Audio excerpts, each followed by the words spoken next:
Okay, here we are. Ducks Don't Get Cold Feet, number 9. And I'm really excited. We got Mickey Goonan here. And some of you might not be aware, but I'm a bit of a maths fan. And, well, sorry, that's a lie. My wife makes me watch it. And got Mickey here. And I'd have to say, I'm going to start straight off the bat. Mickey, most entertaining on maths. There's no doubt about that.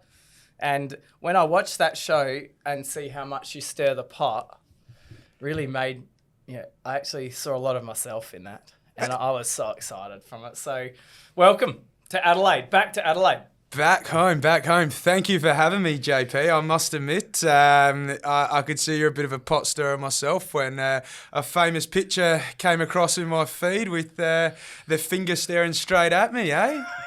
Someone's got to do it, man. So, don't they just? And we just had enough of it. And yeah, that's funny about how things do go viral. That is definitely something that went viral. And you might not be aware, but we're on Fox 8, Fox News in the United States, the Daily Mirror. We're on World BBC News.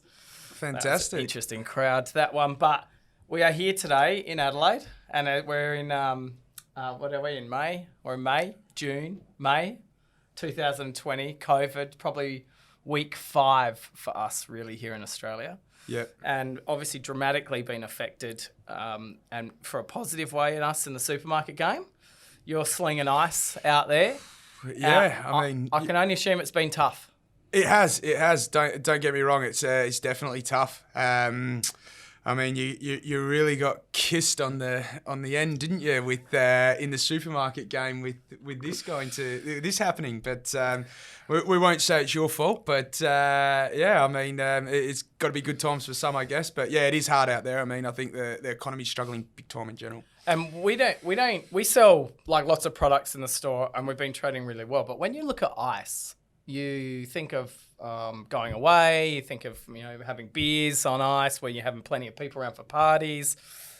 All restaurants buying a fair bit of ice from you, whether it's, do you sell shaved ice as well or just the cube ice? No, just packaged ice that you get in the ice bags. They're available at your servos and your supermarkets. So yeah, definitely associated with sort of the partying scene in the good way, and I guess that is sort of crippled. It's not something you hoard up on either, so it's not something that you buy abundant amounts of in a hope to use later. Otherwise, you store it next to your toilet roll and it gets all soggy. Well, no one's been able to do that until just now, because we're starting to see toilet paper, but people just think, oh, you're selling everything. And when you actually break down the categories to see what people are really buying, ice would be a category that's been affected. Yeah, 100%. Definitely affected big time for us. So all we can do is hang in there and wait till sort of Scott Morrison lets us all out the house after we've been grounded for 6 months. So you're here. We're lucky because Sydney, you don't have to quarantine afterwards. Mm-hmm. And I believe Adelaide, you don't have to quarantine. You need special permission. So I needed to get special permission to get in here, and I'm surprised they let me in, but they let me in. I was actually here on critical maintenance for the plant. So I grew up in the business sort of my whole life, and I'm one of the only few in Australia with the experience required that was needed. So here I am, and I managed to squeeze in a good catch up with my mate JP. Awesome. So when we're talking about ice, most people just think of Ben Cousins. And I totally think that they are thinking of you now, the Iceman of Adelaide, and you don't even live in Adelaide. That you must be pretty proud of that. Hey, I've been called worse, let's be honest. I could write a little encyclopedia of the names that I've been called.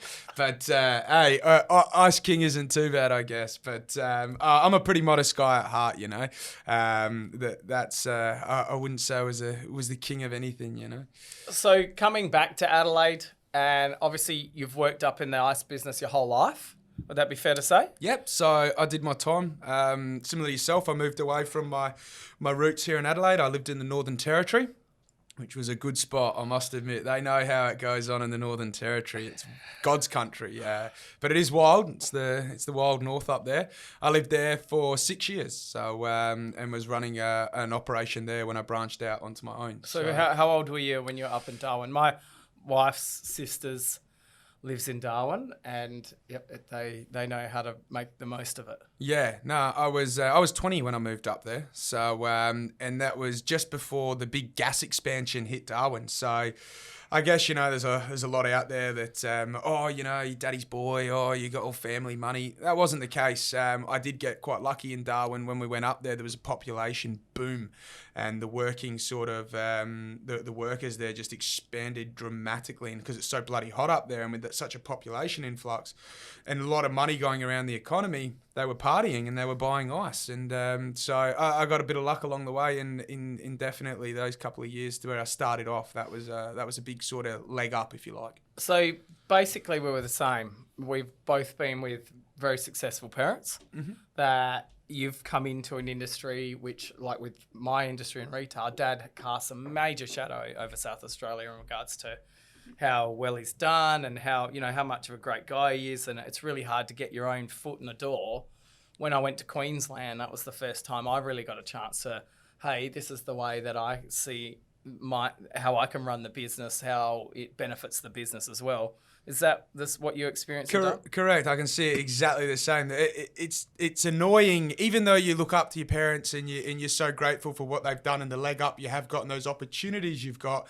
To the outside people, it can be also frustrating for them to think that you didn't work hard and have the same sort of devotion that they had to their jobs. I mean, you said yourself you're pushing trolleys at a young age. I mean, you started from the bottom, you worked your way up, you weren't handed anything. Your old man, sounds like he made you prove yourself. And that was very much the case with myself as well. So it is sometimes hard sort of living in a shadow as second generation, if you like. There's no doubt, and not many people talk about it. So, I was always, I had liked going out like everyone else, and one of the things I could do was be waking up at 2 a.m, going out, then rocking up to work at 6 a.m, where most people are sitting there, where we go now? I was like, yeah, I'm actually going to work. Yeah. So I changed the way that I did my work. I don't know if it's bloody, I don't know if that's the best thing or how functional it was, but it worked for me. So I got to still hang out with all my friends, still party, and then still hold down a full-time job ever since I left school. So it was the whole time. I never had months off traveling around the world or anything like that. I literally had a week's off for schoolies in Victor. I don't know, JP, whether you're taking a piss or I'm looking in a mirror, because everything you're saying is actually a reflect. I actually went to Gold Coast instead of schoolies, see? I upgraded. I reckon you're a bit younger than me. That's why you went to the Gold Coast. Yeah, possibly. But yeah, 100%. It was, I'm not going to lie. I definitely rocked into work and seen the porcelain toilet a few mornings. But hey, we got the job done. But it's all about getting the job done. And, true. 100 ways to skin a cat, as long as the cat's skinned. And with me, that was my big turning point to go to Queensland and then do it, and which I can see the same happen with you and Darwin. And Darwin, you must sell a bit of ice in Darwin. Yeah, definitely. But remember, population's not there. It's you can only sell to people, unfortunately. Crocodiles and red dust don't buy ice. So you got a limited market there. There's not a lot of people in Darwin, but it's a great spot. For 6 to 9 months of the year, it's great. I mean, the humidity in Darwin, I tell you what, it's like. Yeah. I mean, getting out of a shower and your balls are sweating. It's an unusual feeling. Aye. Have you had that before? COVID? Yeah. Never. Mate, you got old man balls. Oh! Yeah, Brian, you can't see something's got to rub the sock line. Oh, shit. So, Darwin, I want to harp on Darwin. If there was a number one spot for people that the COVID's lifted and people are gonna fly again, where's the number one place you would go in Darwin that maybe not everyone knows about? It's hard because I've been kicked out of that many places up there. No one will let me back in. It doesn't have to be a night. It could be a pretty gorge. Look, best place in Darwin is. There's a pub there. It's called the Humpty Doo Hotel. It's absolutely fantastic. It's a little touch of Australia, and you really do feel like you are in Australia. It's got these concrete outdoor setting. It's fantastic, and the beer is cold on the tap. It's sort of open. It feels like the whole venue's al fresco, but you're inside it, and it's not, it's not this glitz and glamour. I've been living in Melbourne, smashed avocado for breakfast and copper exposed pipes with your trendy little pubs where you can fit you and two of your best friends in. It's it's just a good concrete Aussie pub, everyone dressed in fluoros, and it's not even a fluoro party. They're just workers that have done a hard day's grind and are there to wash the sorrows of life away. It's a good place. I've been there. Great place. It's a little bit crazy. Aye. But there's multiple bars, multiple places to eat your food from. If you want to shelter your kids, you can go into a main bar. Good place, Humpty Do. What about the springs? You go to any of the springs at all while you're there? I'm assuming you would have gone to some springs. I went once. Actually, once. I went once in 6 years. In 6 years, I went once. I'll tell you why. I had a date that was coming up from Adelaide. I know I had to start importing. I couldn't get a date there, and I brought her up, and I go, I'll take you to the springs and that. Now I had to pretend that I'd been to all the waterfalls because obviously I'm taking this girl and I'm the local. So I'm starting to make up, Indigenous names for them and everything. And I'm going around and oh, no, this is my favourite spot. And she's like, oh, where are we? Oh, I must have gone the wrong way. I usually go this way, but it's been closed off. And but I went there once. And the reason I did is because I couldn't get phone reception out there. Because I was with Optus and I needed Telstra. But I didn't have the money to change the plan. So that just jammed you. That's your fault. So anyway... I can't believe they always con you to go to the springs quite often. You have to walk for millions of miles, carry all your alcohol. I know, and there's stairs. They don't tell you about the stairs till you get there. Correct. Yeah, and it's always, you go down the stairs because that's cool, you go down the stairs. But then you got to remember for every time you go down, you've got to come back up. Yeah, and it gets tough. And I guess you imported a girl over there. I mean, you're good at a lot of things, but I believe you've quoted as picking up a woman's not one of them. Picking up the right one's never one of them, to be honest. I haven't had much luck in that category. Hence, as you sit across here from a man with a few failed relationships and a failed marriage to back it up. So it brings us on to Maths. That is one show that I don't know how I get involved in watching, but I do, and I'd definitely have to say it's my wife's fault for this. But what made you think, I'm going to, did one of your mates as a joke say, hey, Mickey, you should sign up for that? Or what actually made you go there and go, I'm going to apply? All right, I'm going to give you the true story. Not many people know this, but for you, I'm going to give it to you. So what happened is I was working over on a sales trip in one of the other plants in Melbourne at the time. I was sitting in a hotel room. I just met a client. We'd had a few drinks and got back to the hotel room. I was speaking to a mate on the phone, and he goes, I've just stumbled across this mass thing. Apply for it. I go, I'm going to apply for it. So I applied for it on my phone. Attached a few pictures and that they wanted, and it was just a joke at the start, and then the paperwork kept coming in, fill this out, pass this psych test, and I was like, surely the psych test is going to knock me out, that's me done. But no, passed that, and then what happened is it kept going. They kept giving me more forms, and then I was sitting there. Before I knew it, I was lying on a bed with all these monitors plugged into me, and they were checking my heart rate, and I was good enough to go on the show. And then a big part of me was always going to bail out of it towards the end, and then it just got to be, they made you think you did that much work to get on there because of all the hoops you jumped through. It was like, well, why not give it a shot? I never thought I would go on there and meet the girl of my dreams, but what I did think, because I've got a bit of a unique personality, I'm a bit out there, I'm a bit loud, similar to yourself, and at times a lot of people don't really understand me or know how to take me on the first meeting. So to me it was like, well, I'm going to do something like this because if I don't find the perfect girl that I meet through the process, I know that I'm going to go out and girls are going to obviously know what I'm like from the start because they've seen me on TV. I was myself the whole way through, as much as a lot of people sort of say that they weren't and that got edited. Yeah, I've got to wear it, That was me. So I thought that I would meet someone after mass and it would boost the pool, I wasn't getting that much luck on Tinder swipes. So I was like, if I'm famous, they're going to line up. I've seen it in the movies. I know how this works. So you were right. I was right. I did all right. So heart rate monitor? Just sorry. Yeah, they put they explain? got the heart rate monitors on you. They've got they put you lie on this bed and they measure. I don't know what they do. I was more sort of looking at the nurse, to be honest with you. But they're putting on all these sticky things, and I was just sitting there trying to remain calm, with my top off. But yeah. So they actually. So I got to get this right. They actually gave you. So everyone on that show's had a psych test. Yeah, proper. No, I know. Way. But then that's honestly, I've got to be honest about one thing as well. Once I got on the show and I'd been at a few dinner parties and I realised what sort of monkey cage I'd stumbled into, I sort of looked in the mirror one day at where we were staying in the apartment, and it sort of looks back at me and I'm like, am I the normal one? And I'm like, no, Michael, you passed the same test that all these other people passed.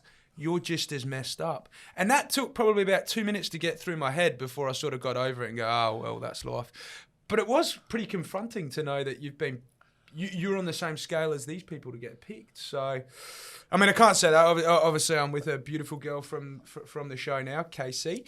But I don't know. She got invited on. She didn't have to do the test. So when you sort of thought it as a joke. Is it true you actually had a girlfriend at the time? There's a lot of questions about that. I was seeing someone. I'll be honest. I'm on JP's show. We don't lie on the JP show. But yeah, I was seeing a girl that developed after I applied for it, and then she knew I'd applied for it, and I kept sort of joking around, and I sort of kept sending back the forms, and then eventually I was really honest about it. But yeah, over the period of the process, I was seeing someone. I wouldn't say, I probably had a girlfriend. Yeah, crack on. I think it's great that you actually just own it. Most people bullshit so much, and one thing I've learnt with the media is, if you just say the truth, you can't. It's what it is, and most people don't. Most people don't, and that's how it comes unstuck. I know, and then you look like an idiot. So it's like, it is what it is. That relationship failed prior to me accepting to go on mass. That is correct. Okay, so when you got on the show, obviously it'd be pretty daunting. No. To be honest, the most nervous. When did you actually first? So you were like, I mean, Stacey, she definitely looks okay, right? Yeah. So you were there, and when you turned around, you were like, "Fuck!" Even though the expression on your face. Yeah, look, going back in time, it was like, because I was more nervous about going to the Buck show and meeting the guys, like, oh, what about if, they're like, I'm expecting to walk in there and see these massive blokes, tattoos, like ripped to hell. And I hadn't done a sit-up in about a year. Do you know what I mean? So I was like, oh, there's no danger I'm going to be able to compete with these hunks, like I'm going to get made a fool out of national television. But anyway, and then I went to the Buck show and I seen, these guys are just general Joe Blow Aussies. Like, that's what I thought. I started to meet them afterwards. But I was like, wow, first impressions, these guys are just sort of general sort of dudes, like a couple of alpha males, like the smart asses at school, the kids that'd be sitting outside the classroom, the teacher would have kicked their ass.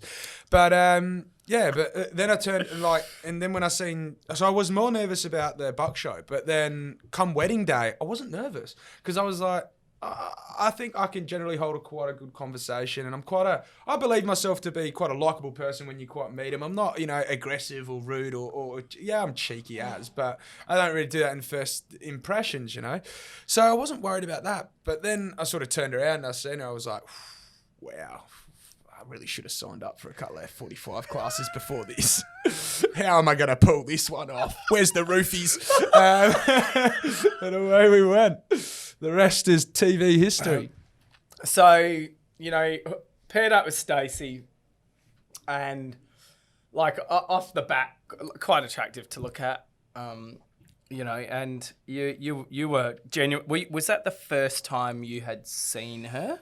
Another great question. A lot of people have sort of gone, hang on, you live in Adelaide, she lives in Adelaide. Adelaide's got, 1.2 million people. She was your neighbour. It's like, hang on, I wasn't living in Roxby Downs. Do you know what I mean? But no, we knew people that each other knew. So there was 2 degrees of separation, you know. We knew a lot of people each other knew, and it was an absolute fluke. It was very dangerous of them to do that because it was a complete fluke that we didn't know each other. Because I never had social media before I went on mass. Yeah. I never had Instagram. I never had Facebook. Purely for the fact that, you know, you get drunk on a night out and end up doing a Snapchat and everyone knows about it. It's like, oh no. So I never had any of that to start with.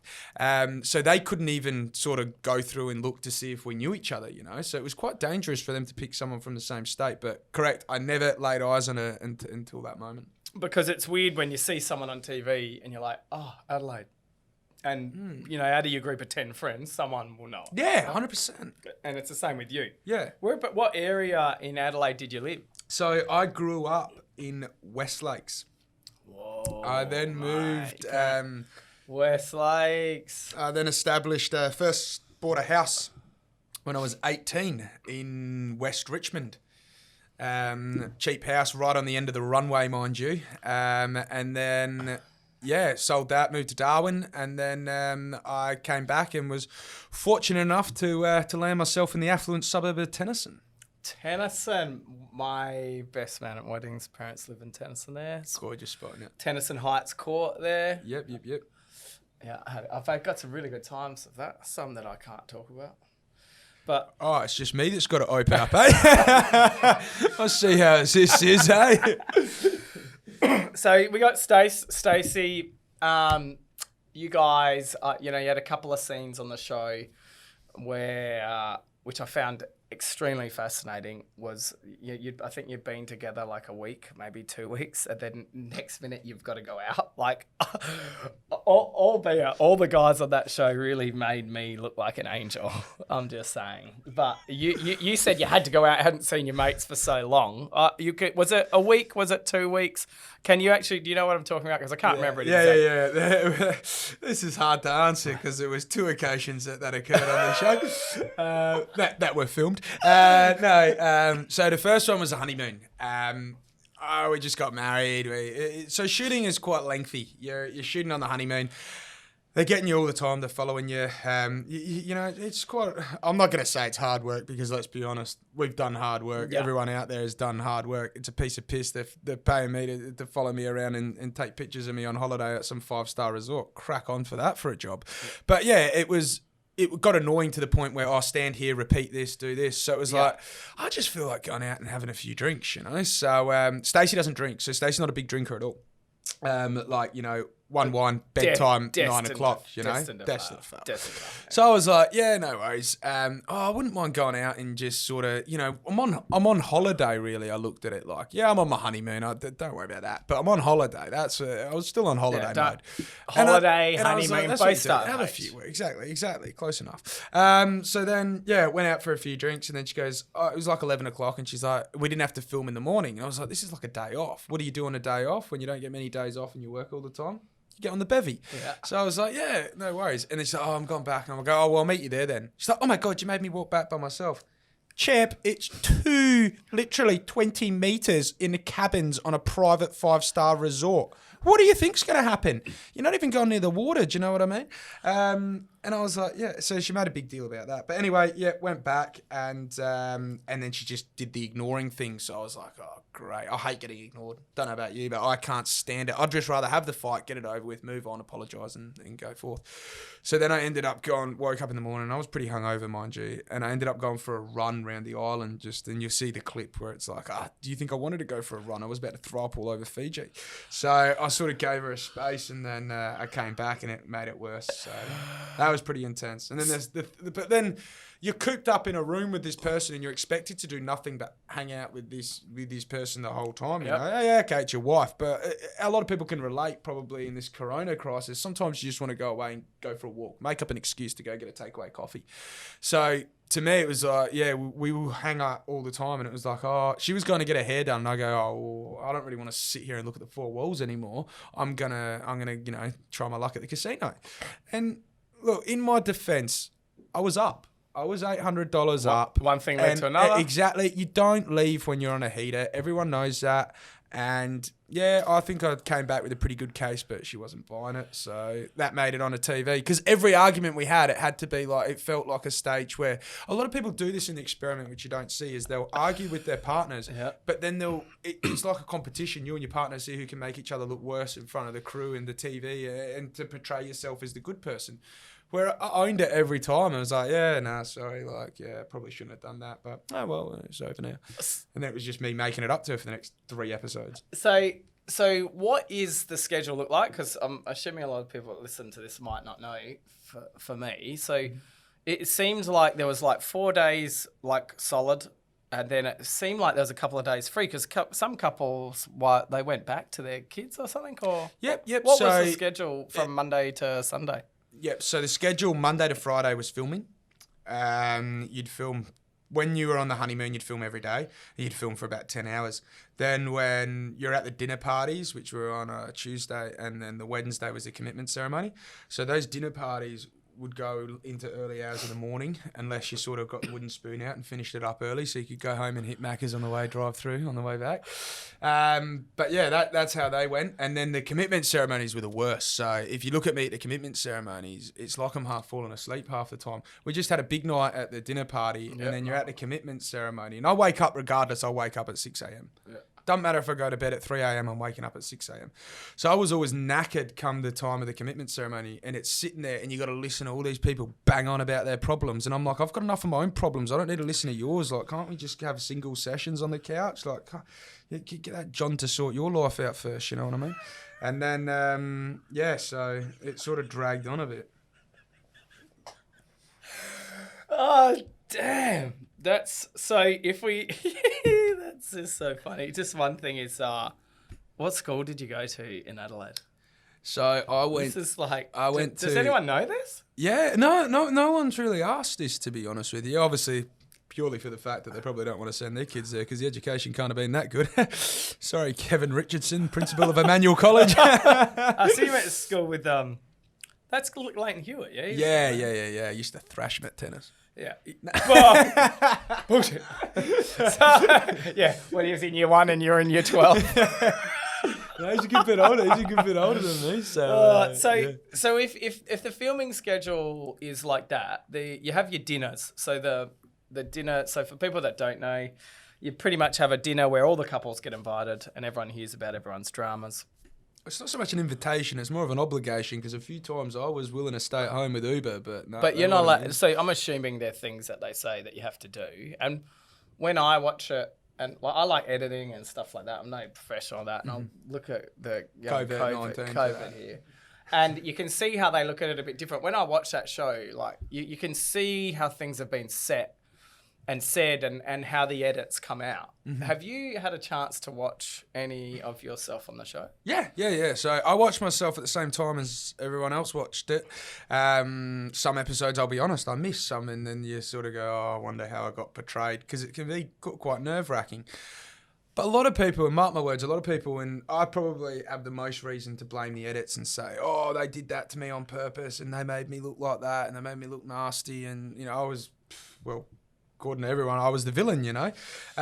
So I can actually say the edits are 100% accurate. They're not going to film someone. They might film 400 hours of someone. Do you think people want to watch that? Do you know what I mean? There's only so long you can watch Steve cut his toenails and Michelle pick fluff out of her belly button. That's not fun to watch.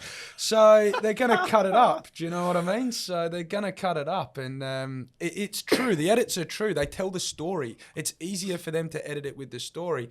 And a lot of people have asked me this, and it's probably your next question, so I'll see if I can nail it as well in the same answer.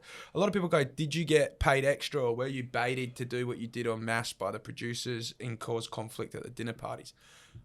I wish I was getting paid extra. I didn't know they were going to use all that. I did it for free. Channel 9, give me a pay rise. But you are so... The way that you brought up your I'm trying to think what your first scandal was. What's his name? So, someone was out and you were just you were queering Steve. It was the first time I was at the dinner party, and Steve tried to turn on me by saying I made comments about big ladies at the Buck show. And this is, so if you want to get the root of that comment. let's go to Steve. Steve was the older one. Yeah. The bingo he boy. Had a bit of a appeared to come across to have a bit of a temper. Yeah. So we got to. If you push hard enough on someone, you can make them pop, and sometimes it's fun to watch them pop because at the end of the day, you'd prefer to go to dinner and a show than just dinner. It's more entertaining. But yeah, so Steve, originally what happened with that was Steve said that I made derogatory comments at the Buck Show. That's what I was. Which were of the line, oh, no one wants a fat chick.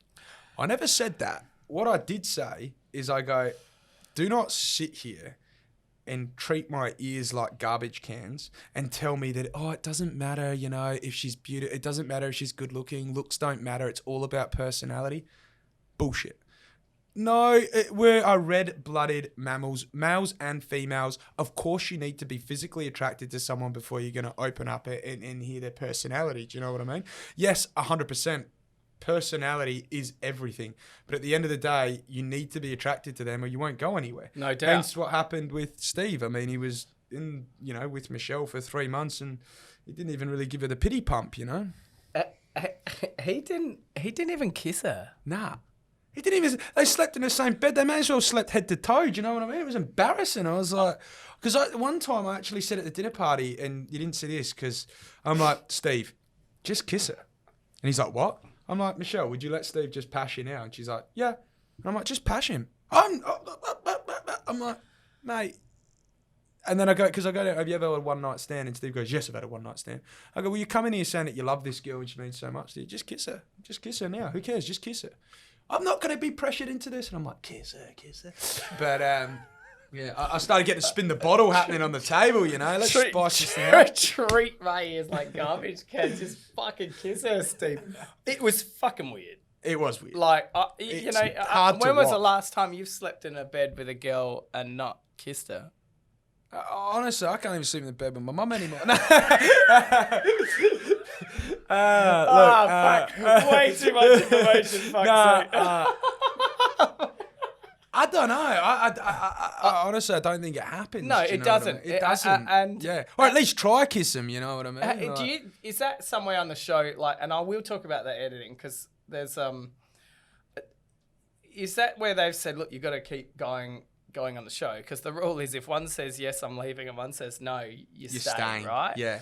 And when you really look at it, if someone wants to get the fuck out of there, it's usually one person. The other one's usually crawling back to. You would have noted. You would have experienced this yourself. Yeah. So where is the belt? Is there much input from the executive producers or is there much input to say, hey Mickey, you know, fucking start stirring Bronson up, or you know, is there any like that or not? Because I'm not looking for. To me, I watch it and it flows pretty well, but it flows from however the producer wants it. Yeah. Correct. So what they will do is they're strategic. They're making a show. So you know, the seating at the dinner table, they'll sit you next to people that they think, you know, you might have something to say or you might have an issue with. And remember, you've got a producer around you 5 hours a day. They get to know everything you say off mic. So it's like, oh, he's a tosser. I hate him. Oh, she does my nutting. And then it's like, but I actually got pulled up for going too hard. They actually go, Michael, you can't say that. The thing I said about Lizzie, if you remember her from last season, I'll tell you because you can say what you want on the JP program. Lizzie. So Lizzie, I didn't pick it up. It was her. Like to be honest. Neither did I. So you were on there, and you actually when no one picked up it was from last season. No, everyone sort of picked. Oh my god, that's Lizzie. Like she was royalty, and I was like, who's this skinny chick with all the bangles?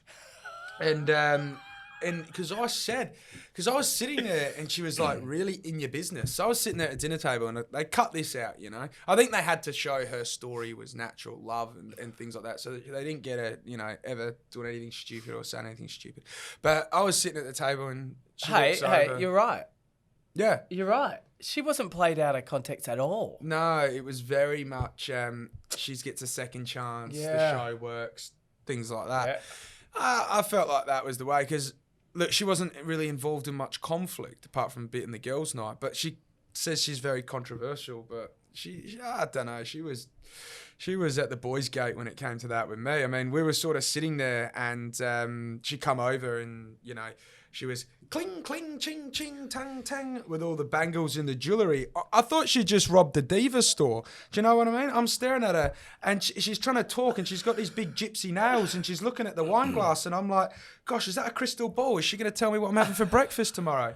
And she was like a magnet's wet dream with all the jewellery. It was hilarious. A magnet's wet dream.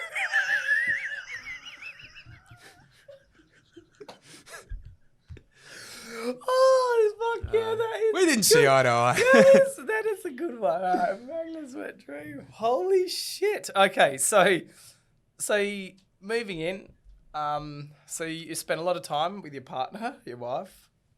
Is there? Oh, the weekends. We only got to Friday. So what happens Saturday, Sunday?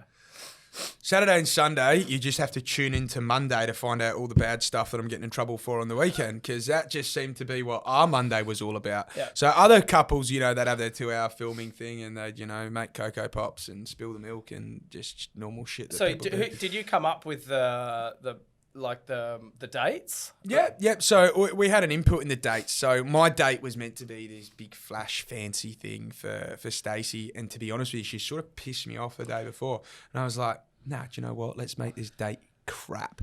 I want the shittest date that this show's ever seen. Oh, you know, you can't do that. Like, it's got to be about love. It's not a comedy. And I go, well, why'd you put me with her if it's not a comedy? And then so I was like, yeah, no worries. I'll be picking the date. And it was actually one of the guys that worked on the show's car. And I go, mate, that is not your car, is it? He goes, yeah. I go, I want it. We're using that heap, you know? And he, like, okay, you can have a crap car, but at least clean the crap car. Do you know what I mean? Put an air wick in there. It'll double its value. Maybe wash it. Yeah. So can you there was hubcaps in the seat, and I was wearing white pants, man. I got this dirt all over them. Do you want to just explain? So for people that don't know, you basically went on a date on the side of the road. Yeah. So you had to take your significant other on the show on a last date. The last date is in turn basically to win their affection over and get them to commit to you at the end. I decided that it was best to rent a bomb car and basically had 2 picnic chairs in the back, a cold sausage roll from the servo, and an egg and curry sandwich, which I think the date was about 3 days before, which, you know, are always the one, and this is, I don't want to tell everyone out there, this is a little retail trick. They put them at the front of the shelf. Don't tell JP I told you. Keep it he's quiet. keeping that for the profits. Keep it quiet. So that's what happened. But yeah, so you ended up we ended up on the side of the road in a picnic basket, mate. But you ended up somewhere there. You ended up somewhere At the end, Yeah. I kicked up hell about that. I was like, nah, that's the date. That's finished. Nah, you got to take her somewhere nice. Nah, that's the date. It's finished after that. Nah. And then they rented this magnificent Airbnb over the water, and they gave us all this fancy shimi and sushi, and I'll be honest with you, it had like caviar on it and everything, and I was like, oh, I could just murder a cheeseburger right now, eh? Get rid of all this crap. I love Macca's. Oh, dude, I've got to say, this isn't even a commercial. We haven't gone to the commercial yet. I'm seriously, I can't believe Macca's haven't come to me to be an ambassador. You should be standing next to Ronald McDonald.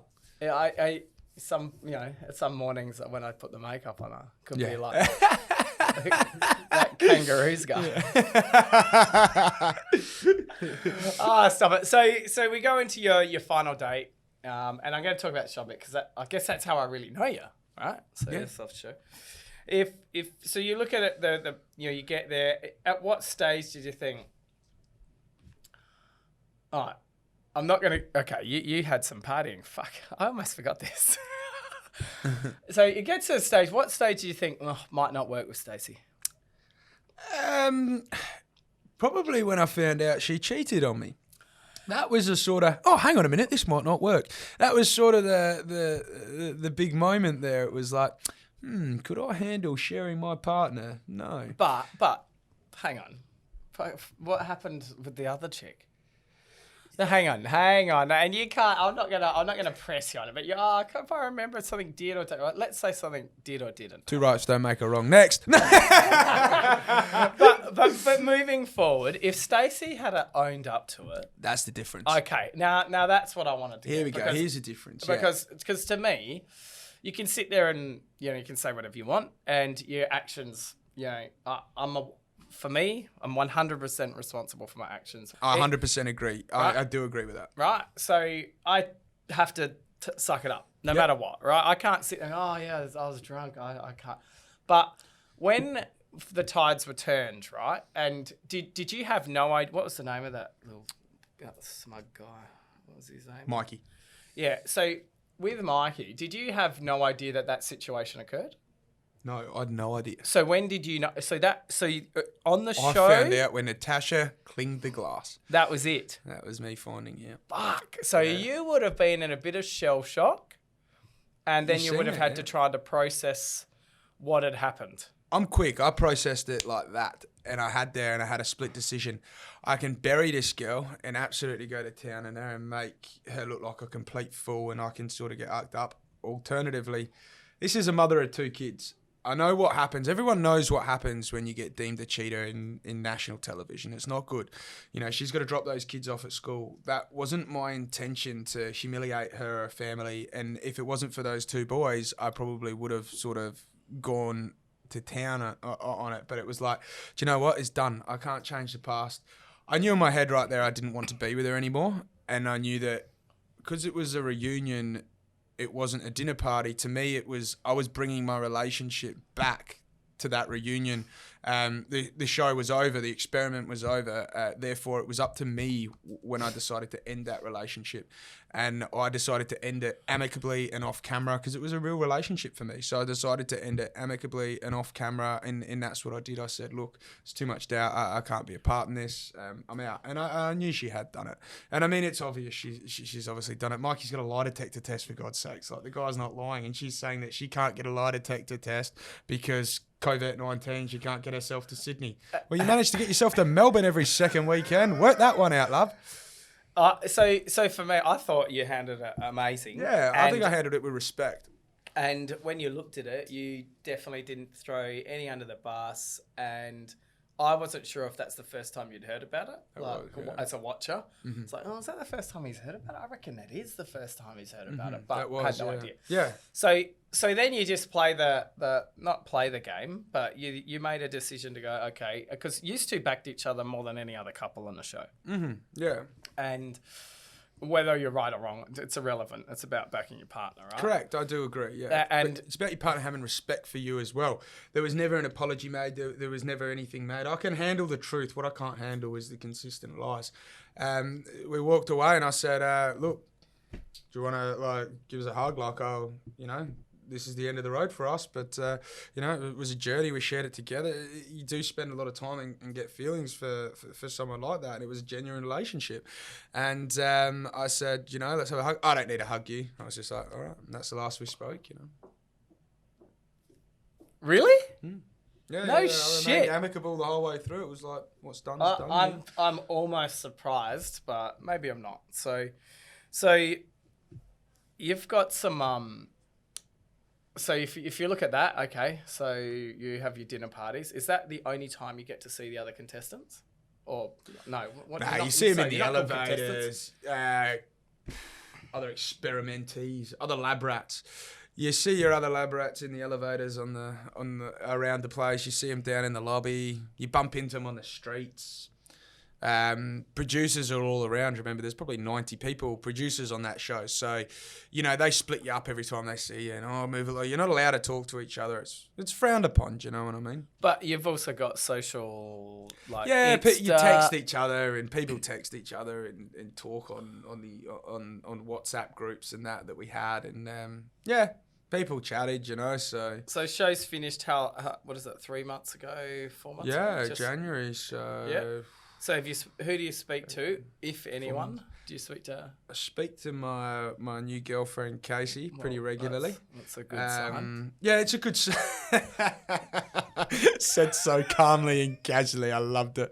Yeah, no, we're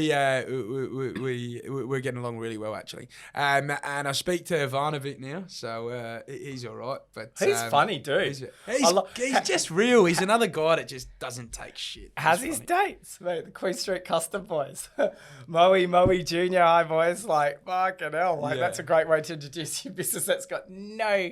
She hated cars. Yeah. Totally. It was funny when he lost the phone in the rolls. That was funny. That was true. He was peaking, He was wanting to cut the chair open and tell Channel 9 to pay for it. It was a true story. So Casey, fair to say, she's the hottest person on the show. Yeah, I scored. Like, it was hard.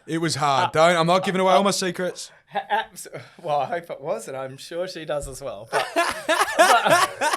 But let's. How did that happen? Like, you're on a show, you got your group, and obviously a couple of people were hanging out with each other outside of the realms of the show that no one knew. Mm-hmm. How did it happen? How did you pull it off? Did she come in late? She came in late. Yep. So she was an intruder. So it didn't happen till after the show. So after Stacey and I had finished, Casey came up to me and was like, Michael, Casey came up to me and she's like, look, she was always sort of amicable with Stacey, girls sort of girl code, things like that. They had similar interests, designer bags, all the crap that they spend money on. And she was, she hugged me afterwards and she goes, that was pretty hard to watch. And I was like, that's cool, that's life. And I said a good quote and it was, appreciate your bad days because they're a measure of your good. Without the bad, you cannot enjoy the good, You need to have that balance. So what happened is she's like, oh, wow. And then anyway, I went to... you probably see, I think Daily Mail documented it pretty well for me. I had a bit of a couple of weeks of a Belvedere there and went off and enjoyed myself as any new to fame young lad would. Yeah. And got myself in a whole lot of trouble, got home, woke up after about 2 weeks that I had off of working the show and woke up and tuned in to an article that was sent to me by my mum of all people. Michael, thanks, Mum. What's going on? Where are you? I'm like, I'm in Melbourne. She's like, where were you last week? And I go, what does it matter? And she goes, oh, well, here. It turns out they've documented my whole roadmap of me in Darwin. Then I'm in Queensland. Then I'm in Sydney. Then it was Michael Goonan's party week around Australia. Is it Mickey Goonan or Michael? You can't look that up. And look, it was just me, obviously, drinking at a buck show and just enjoying myself, really. And so how did she come into it? And then, basically got back in Melbourne and I hit her up and was like... when I was in Sydney, we caught up as friends. I was actually with another girl at the time. And we caught up and then she's like, oh, you're like a really fun guy to hang out with. You're a really good friend, but I could never be with you. I'm like, what do you mean? Like, would there even be a chance there? And she's like, well, yeah, but obviously not now. I was like, well, hang on a minute. You haven't met, you might want to know I have a twin brother. And that was not me. And she bought that. Nah, so we did that, and then I invited her on a date. I go, well, let me show you a date then. Let me have a date with you. Just like the show? No, actually, she came down to Melbourne. We went to the Elton John concert. So where does she live? So she lived in Sydney. Oh, yeah. So she flew down to Melbourne, went to the Elton John concert, and I just knew that she was right. Because remember, you don't know someone till after the show, and I got to watch her in a relationship and how genuine and amicable she was with her split and how mature she was and how unvindictive she was. The dude had a fucking unicorn teddy bear. Yeah, I know. What the fuck is... It wasn't exactly competition, was it? He either took a whole lot of pills or it was genuinely fucking messed up. It was a bit cooked, wasn't it? It was... Mate, a little bit. It made no sense. Yeah, I didn't really understand that bit either. And then it was like... I probably can't say this. You might want to cut this. Let's talk about cutting this bit out. So I was sitting there and then one of the bits of the show was like... And I couldn't get this out of my head, and this is going to be a Daily Mail article for sure. And I was sitting there and she... Just record it. You want to take it out? That's all right. And you watch them and they're like, oh, we're getting the Casey and him were on the date, and they're like, oh, like, look at the lovely dogs, And he's like, yeah, look at the children. And I was like, hang on, unicorns in the room. It sounds like a bad Michael Jackson movie. Fuck Look, I've never been good at maths, but 1 + 1, it definitely equals 3. So there's something a little bit strange with it. It didn't make Well, sense. I don't want to go into that, but hey, You said it. let's not look into that. So let's talk about Casey. So she's clearly the most attractive chick. She came across as really, really nice on the show. Yeah. And when I found out that you were with Casey, I was impressed. I was like, how the fuck is... How'd he pull that one off? Yeah, how's he pulled that off? Mm-hmm. Yeah. How's Mickey done it? So that was it. I'll show you a date. Like, fuck, come on. It couldn't have been that easy. Jesus Christ. I mean... Did it start on Instagram? What was the first? It started just like texting. And I was like, and just texting her back. Had a laugh, had a few cheeky phone calls, had a few reds, had a bit of banter. Banter beats biceps. You can tell that any time in the world. Banter beats biceps. You can rub oil all over you, stand in front of, a couple of waves going in. You keep going to your gym classes, mate, because banter wins every time. And that's life, because at the end of the day, you can be... It's same with girls. You can be good to look at, but guess what? Personality will win, you know what I mean? So I think that's what it was. We just clicked. I was cheeky. We were fun. We just didn't take anything too serious. We both had a lot in common. We were going through the same thing. And it can be quite daunting, with sort of copping... You do cop a lot of hate as well, Yeah, you would cop heaps. Yeah, thanks, mate. No, you do. I mean, we had that video go viral, and some of the people hating about stuff that they actually got no idea about. And it's like, oh, that's cool. I understand that, because I guess we look in the digital world, but it's normal. But you sit there and think, fuck, surely they got something better to do. What's wrong with you? Exactly, yeah. And you would cop it a lot, like I could imagine, to the nth degree, because you are outspoken. Yeah. You do say what's on your mind, and... some people don't like hearing that. I think you have to, because I think in this day and age, we've become... too goody-goody. We've become too politically correct. I mean, bring back the days when we can joke about things that are taboo, and it's like, that's a sense of humour. Just because I say something doesn't mean I believe it. Do you know what I mean? It's like an article came out, we all had a laugh when I go, how'd you pull it off with Casey? Oh, I'll tell you what, I went through a bucket load of roofies. Obviously, I didn't date rape the chick. Do you know what I mean? Yeah, Daily Mail's coming out in an article. Oh, Michael Goonan, stay clear of him and his roofies. Anyone could be getting it. It's like, settle down, mate. Like, you can have jokes in society. It's become too politically correct, where people feel like, and it's horrible, because regardless, unless you sit on your fence your whole life and get splinters in your ass, you can never have an opinion without getting scrutinised. Everyone's entitled to an opinion. Yeah, okay, but you're not entitled to the facts, but you are entitled to an opinion. And I'm 100% agree. I think everyone's very conscious and very cautious about what they say, to the stage where people don't actually say what's on their mind. Exactly. And that was the one thing that, by seeing you and spending time with you now, it's clear you say what's on your mind. And some people are going to like it and some people aren't. Yeah, you're going to offend people. But as long as you have an opinion, you will sleep well at night, because you've been yourself. It is going to be a horrible day to be lying on a deathbed going, oh, I wish I did that. I wish I did that. I mean, regret the decisions.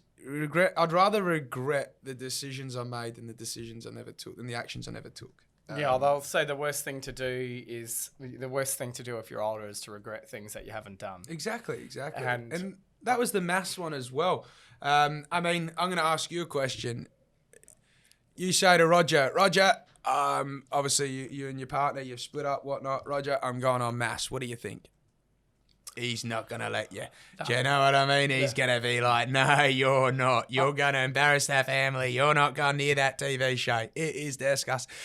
That's what my father did. And it was like, you're not going on that. But at the end of the day, it was like, why? Do you know what I mean? It's like, are people going to be, do we live in a world where we have to be that conscious about taking a 3-month-long service leave and doing something that's a bit out of the ordinary, that I can look back and go, do you know what? I had a crack at that. Yeah. I did something different with my life. I didn't, how long do you do the 9-to-5 stuff, and, how long do you repeat the process of life before you go, why not do something different? What do I have to lose? Why not? Like, why not take the risk, Why not look back and go, that was an experience, Yeah, it might have been a shit experience, but it was an experience nevertheless. Yeah, I think it comes to, I don't know. Yeah, we have exactly the same sort of mindset, don't we? Very, very fucking similar. And I think we've got a lot to offer. And I think we understate how much that is. Yeah. Because our close group of friends really know it. Yeah. But the outer, I'm a lot more sheltered. Now I've got a group of 5 or so people. That's probably about it. That's all I really. I'm 100% the same. If you can't count, you can only count in life your friends on one hand. Everyone else is a pin on an acquaintance. It's do you know what I mean? It's like you can only count your friends on one hand, and they're the friends that, regardless of anything. There's an old saying: you knock on their door with a shovel, don't ask any questions, just come help me bury the body. They're the friends that'll come and won't ask any questions. How many friends do you have now, eh? How many friends do you have now? You've only ever got 5 in life, no more. Is that straight out of Sopranos? No, but this wasn't bad, eh? Quote that Quentin Tarantino on your next one, would you? That's pretty. Paying for royalties, JP coming at you. So I agree with you. That's exactly how I think in regards to saying how it is. So we moved with Casey. So how often? Casey? How I forgot we're even on this. It's just like a chat, to be honest. That's good. That's what I like. I feel like I'm flying a plane with these things. Hey, that's a rumor. Rumor has it you own a plane. I'm actually, that's one of the rumours I like, eh? That is a rumour I like. You make me look like a baller, Daily Mail. You did me well on that one. I'm telling you. From serial roofie rapist to private jet owner, Michael splashes his cash on Louis Vuitton bags and travels around the world on his private Playboy life. Dan Bazarian of Adelaide. Dan Bazarian. You're the Dan Belvedere of Adelaide, and you live in Melbourne. You are a rock star. I've got my invisibility cloak on. No, wasn't my private jet. Truth be told, I'm a hustler from way back. So if someone wants me to promote their company and is going to throw a few tickets on their private jet, who am I to say no? You're there? I'm there with bells. Hey, what time does it leave? 3 o'clock. Michael, it doesn't leave till 3. You're here at 1. Yeah, no, I'm just that excited to get. I've never been on a private jet. I got to go on one. Hey, Dad, maths wasn't a waste of time there, was it? Look at me go. As long as he doesn't see the bills, it doesn't matter. Yeah. So, talking about some other things you've done outside of ice. Yep. Wine. New venture, wine. So you've got a new venture, the long ASE, night so wine. the long night Shiraz. So McLaren Vale, keeping it local. I only started pushing this really with sort of what happened. Obviously, recent. It was. So the shutdown of obviously the venues and everything like that. I find there's definitely bottle shop sales are up. Let's be honest, Well, people seem to drink a lot more in a recession. I think. Are you drinking more on COVID? Aye. Yeah. I'm like, honestly, like. Hang on, Snap. Are you drinking more? Yeah.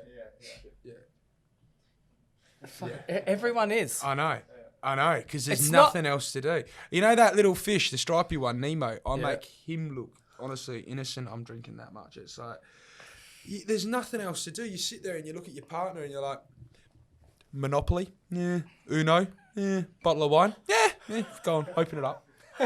So there's a market to exploit, and it's 12 o'clock somewhere. There's opportunity, yeah. So what's you obviously drink wine? I think it's 5.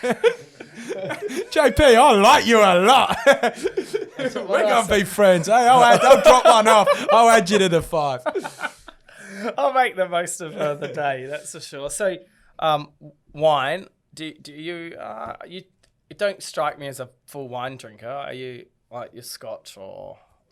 What sort of spirits do you like? I'm easy. I mean, whatever's there. Yeah, give me something I can drink and blow the bag up for a pillow afterwards. No. That brings back. That brings back. Remember, I guess your name says it. He knows. I'm probably more of a beer drinker, to be honest with you. Okay. Yeah, I definitely. What sort of? I tell you what, this sucks because I like beer on tap.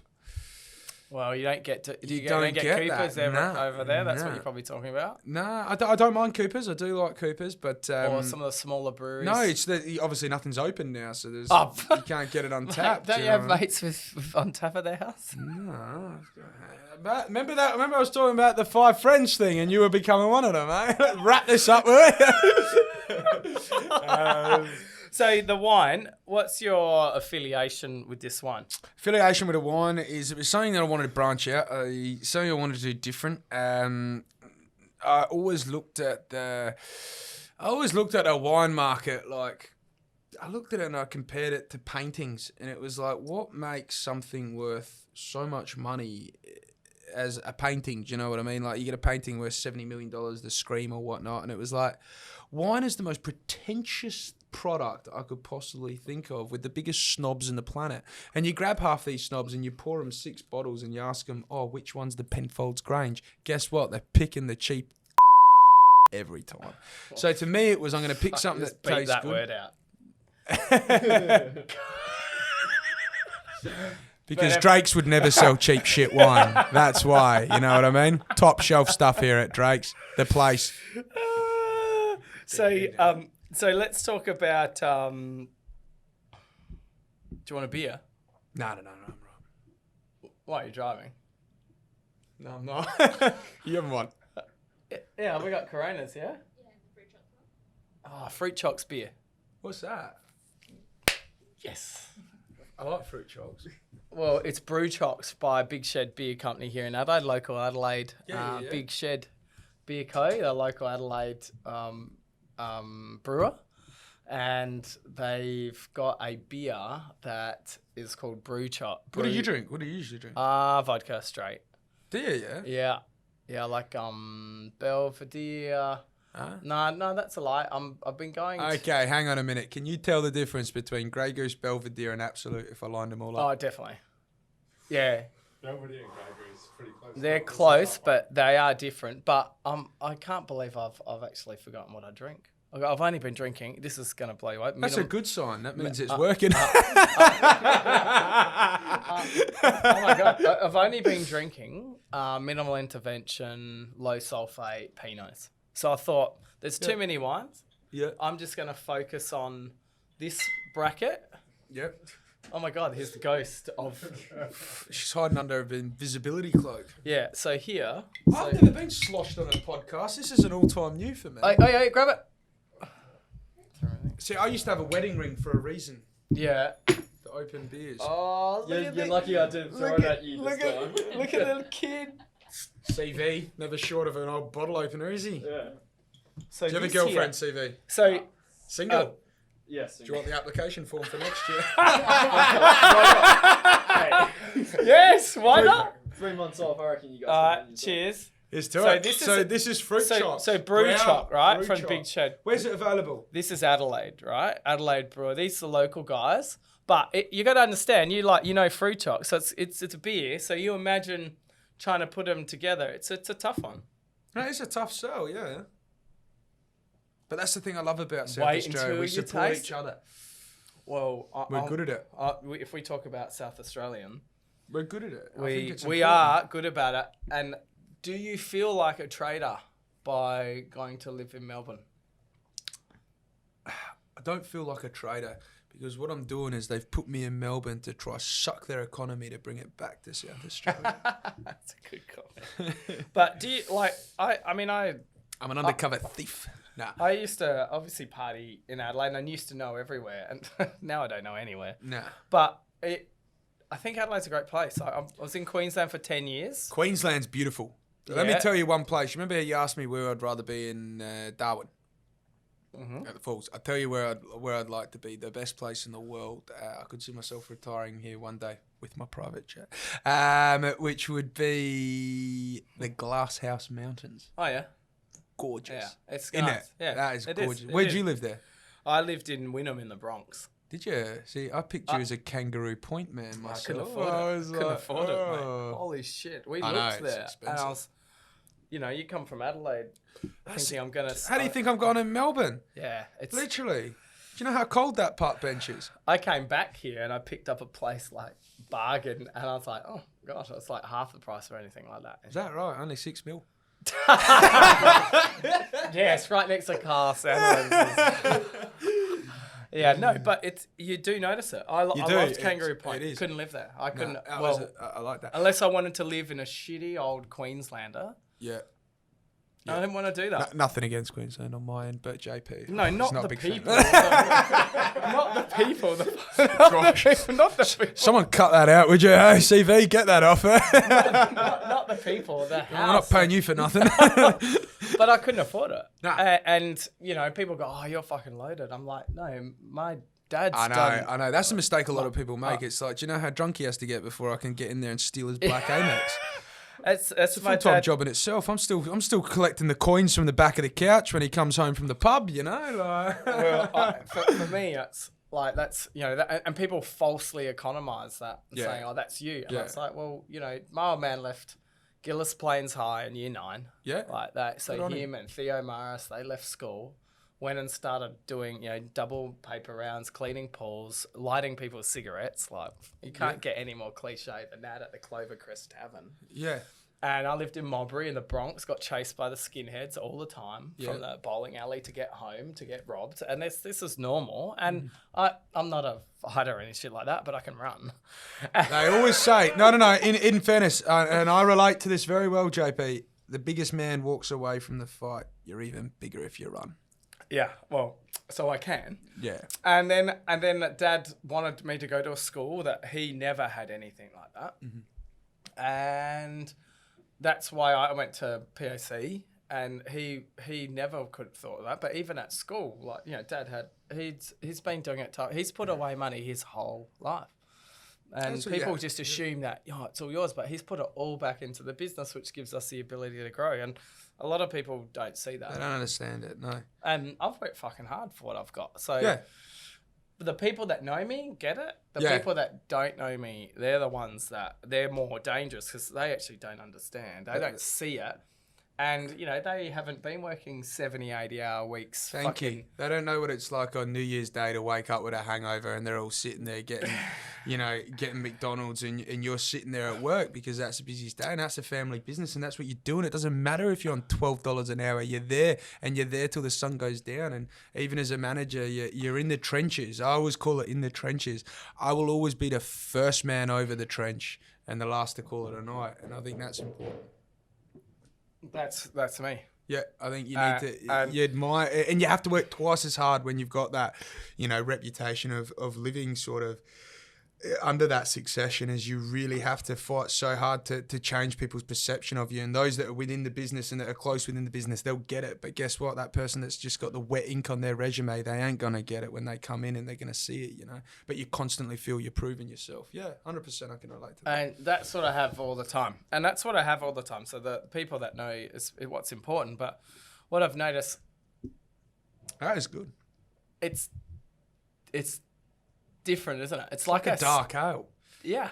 It is is it a dark? Yeah, it is. It's very dark. Yeah, it is. Very dark. It's like Coke. Gosh, it's like Coca-Cola. Like for me, you can taste that. You need a snorkel. We need to get JP a snorkel. I don't have it on. I want it on the Drake merch. Do you? Yeah, I want to get a snorkel. Oi. Let's find one, COVID. No, do you know what we need to do? We need to set up a petition so that Drake's can start selling liquor. Why shouldn't you be allowed to sell that beautiful? Do you think we could ale? I think you need a lot more status to. Well, maybe you could do it for me. Yeah, I'd say Getting that the ALH has got a big. They're very strong against liquor in supermarkets. Really, but it's in every supermarket in other states. I know. In that they let it go. I mean, I think would it be should happy. be in there. I would be happy if we could only sell South Australian beer and wine. Why not? Well, why not? Do you know a lot more. There's people far higher than us talking about this. Stephen Marshall, come down. We've got a spare chair for you here. Yeah, we're going to talk about Marsh. You'll love that topic. But so Marshall, if you're listening, yeah, he will be. Let's do something about it. No, I mean, yeah, I definitely think it would be. We've got the best wine here in Australia, let alone in the world. Oh, in the world, I'm comfortable that that's here in South Australia. Mm-hmm. So, all right, moving on. So we've been going through the beer selection here. We've currently changed liquor legislation. On to the next topic. And we can sit there. We've talked about your wine. You're donating money to from profits to charity. Is that true? Yes. We're. Is that true? A lot of people ask that. Is Like, that hang on, you don't really look like a charitable person. So what we're doing, we're obviously putting a lot of money into the business at the moment to get it set up, get the online trading thing. No profits or any. You can speak to my account on this one. Any profits have been taken out of the business, and at the start of the tax year, we'll be donating the 50% of the profits. Awesome. And we won't be... See, this is my thing on charity. Is this is Yeah, this is no, this hectic. is true. So donating, donating to these big charities, and you've seen what happened with the bushfire appeal with the Red Cross Yeah. and, Yeah, it and got- things like that. It gets diluted a lot along the way because under every big charity, there's marketing, there's campaigns, there's things that cost a lot of money to do and to run that. But as any business, there's a lot in there to do. With CV19, and this sounds selfish, and I know a lot of people are struggling in the world, but are we really at a stage where I would like, I personally, it's like if I was donating to charity today, I would be donating to something on my doorstep as opposed to sort of internationally or things like that, because I feel like, I believe the world is doing it a lot tougher than us. I'm not going to disagree with that. But at the end of the day, it's like I think Australians have that pride in sort of doing things for each other. To me, and it's my personal view, and I'll get slandered on this, but I'd rather see a charity given locally or something that's going to boost where I walk around with and the people that I know and my peers to have that light in their life that they're going to get to see every day. Now, charity can come in many forms. There's people standing out front of Centrelink that have just lost their jobs, day-to-day people that don't get it. They might have done everything right their whole life, They might have worked for a company for 20 years and now they've just lost their job. Look at that. Do you know what?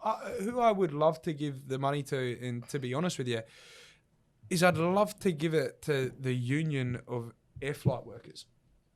Yep. These beautiful people that serve you day in, day out, go up on the plane, and at the end of the day, they work for Tiger, they work for Qantas, they work for Virgin. They've just been slashed.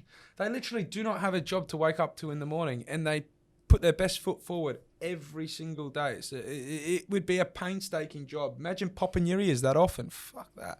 But it's like, but at the end of the day, they're there every day, and they've just lost their job overnight. And I was on a flight and the air hostesses were taking pictures with me. I even got the pilot's hat, to be honest. They never let me fly the plane. But Thank fuck for that. Were you the only one on it? there was about 3 of us, yeah. I was like, you didn't have to reserve all the seats for me. There's your private jet. It reminded me of my 16th birthday. Look at me and all my friends. But, so that's the stuff that I'd like to see. That's what, to me, charity doesn't just need to be, look at this person, carrying water for hundreds of miles. It's like charity can be more than that. Charity can be people that just cop the bad run in life. Now, you're never going to get a big corporation find those people. But what you're going to get is people like you and I that are walking down the street and that have the time to talk to someone for 10 minutes. You know that I was playing a pokie machine once. Don't like gambling, don't like pokie machines. I do like gambling sometimes, but I don't really like pokie machines. I think they're a waste of money and there's too many noises and there's flashing lights. But anyway, reminds me of police cars. But I was playing the pokie machines and I would have said a strip joint. Oh, we'll save that to the weekend. But yeah, it was. I was playing the pokies and I won 2,000. I was speaking to the pokey attendant that told me what machine to play, and he was telling me that he works 2 jobs. He's at university and he hasn't been able to take his girlfriend, and they're nearly breaking up because he hasn't been able to take her on a date because he's paying the rent plus the electricity bill that came in because they estimated his meter. Hate when they do that. And then something else happened, and I go, do you know what? Bang! I gave him $1,000. This was prior to mass, prior to ever knowing anyone or anything. I gave him $1,000. Ask him, please present yourself now to the Daily Mail so I can get a good article, mate. But yeah, he literally. I gave him $1,000 and I saw him the next night and he was absolutely, that was Off the his best face. charity I've ever done. He hadn't slept in the whole night. JP, I love you. This guy. Oh, yeah, but it's really bizarre. It's about because the only thing that's I've given back. exactly the same sort of. That's how I think as well. Because you looked in the bushfires, and someone that had millions. Who was it, guys? Someone had a lot. Who? Who? Celeste Barber. Right, comedian. Yeah. And she had like $50 million. And I was like, how does that go to... And she was donating it to the New South Wales Royal Fire Brigade, which is... They're going to be cruising around in fucking gold-plated fire trucks. And you need to be very... Not only calculated, but I want to see my money go to someone. I want to get. This sounds selfish because I do not believe this is another topic. If you believe in altruism, altruism is the belief that you're doing something to gain basically nothing in return. If you believe that you can do something to gain nothing in return, an act of altruism, donating nothing in return, that's bullshit. There's no such thing as altruism because if you give $1,000 to someone, guess what? That makes you happy. Subconsciously, that makes you happy. The only true act of altruism is taking a bullet for someone. There is a thing as altruism. No. Give me a reason. Give me an example of altruism. This will play with your psychological mindset. Disinterested and selfless concern for the well-being of others. Correct. So you're doing something completely, you're doing something with nothing in return to yourself. Gotcha. So I believe I think like that. You don't, because subconsciously, if you do something to help someone, that makes you feel good. It makes you feel a little bit better at night. You can sleep a little bit better at night knowing you gave. This is weird because I'm going to say I've never told anyone this, but the other day I was charging the car at the Tesla charging station in the city, and it's about a block away from where the gym is, right? Yeah. And I came back to the car and I was sitting Now, wait. Couple of gaps in this story.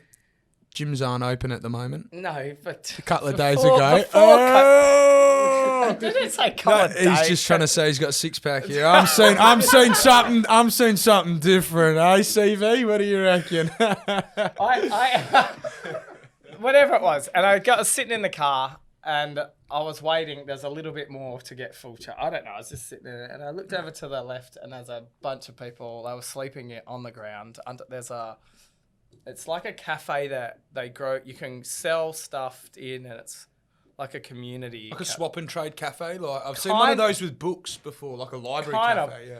And I was like, I don't know why, because I do these things, but I grabbed $50. I walked over there, and as I walked there, 3 dudes jumped up, and I said, dudes, you got to make sure you share it evenly. I don't care what you do with the money. And you just cut it in 3.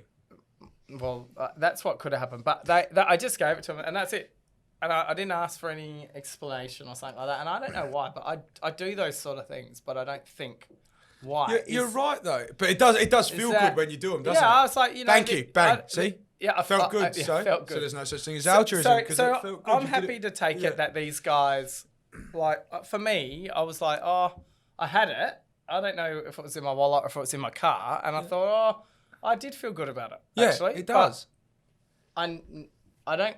Am I looking for something in recognition? No, not in return. No, you're not. But what happens is subconsciously it feels good. It's like, wow, I got to change that person's mindset for the day. I got to put a smile on that person's face.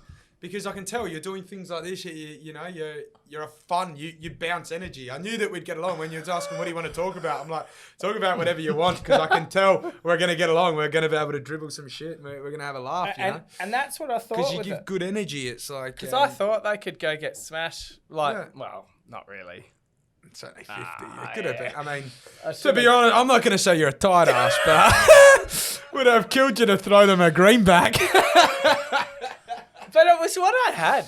I was like... in the Tesla glove box. Yeah, no, it sounds no, bad. I'm saving the environment. I'm driving a $500,000 Tesla. Oh, JP, you're a fucking man of the people. As my Ferrari's getting its tyres changed. Yeah, I was worried about petrol prices. But it's like, I think I do things often for...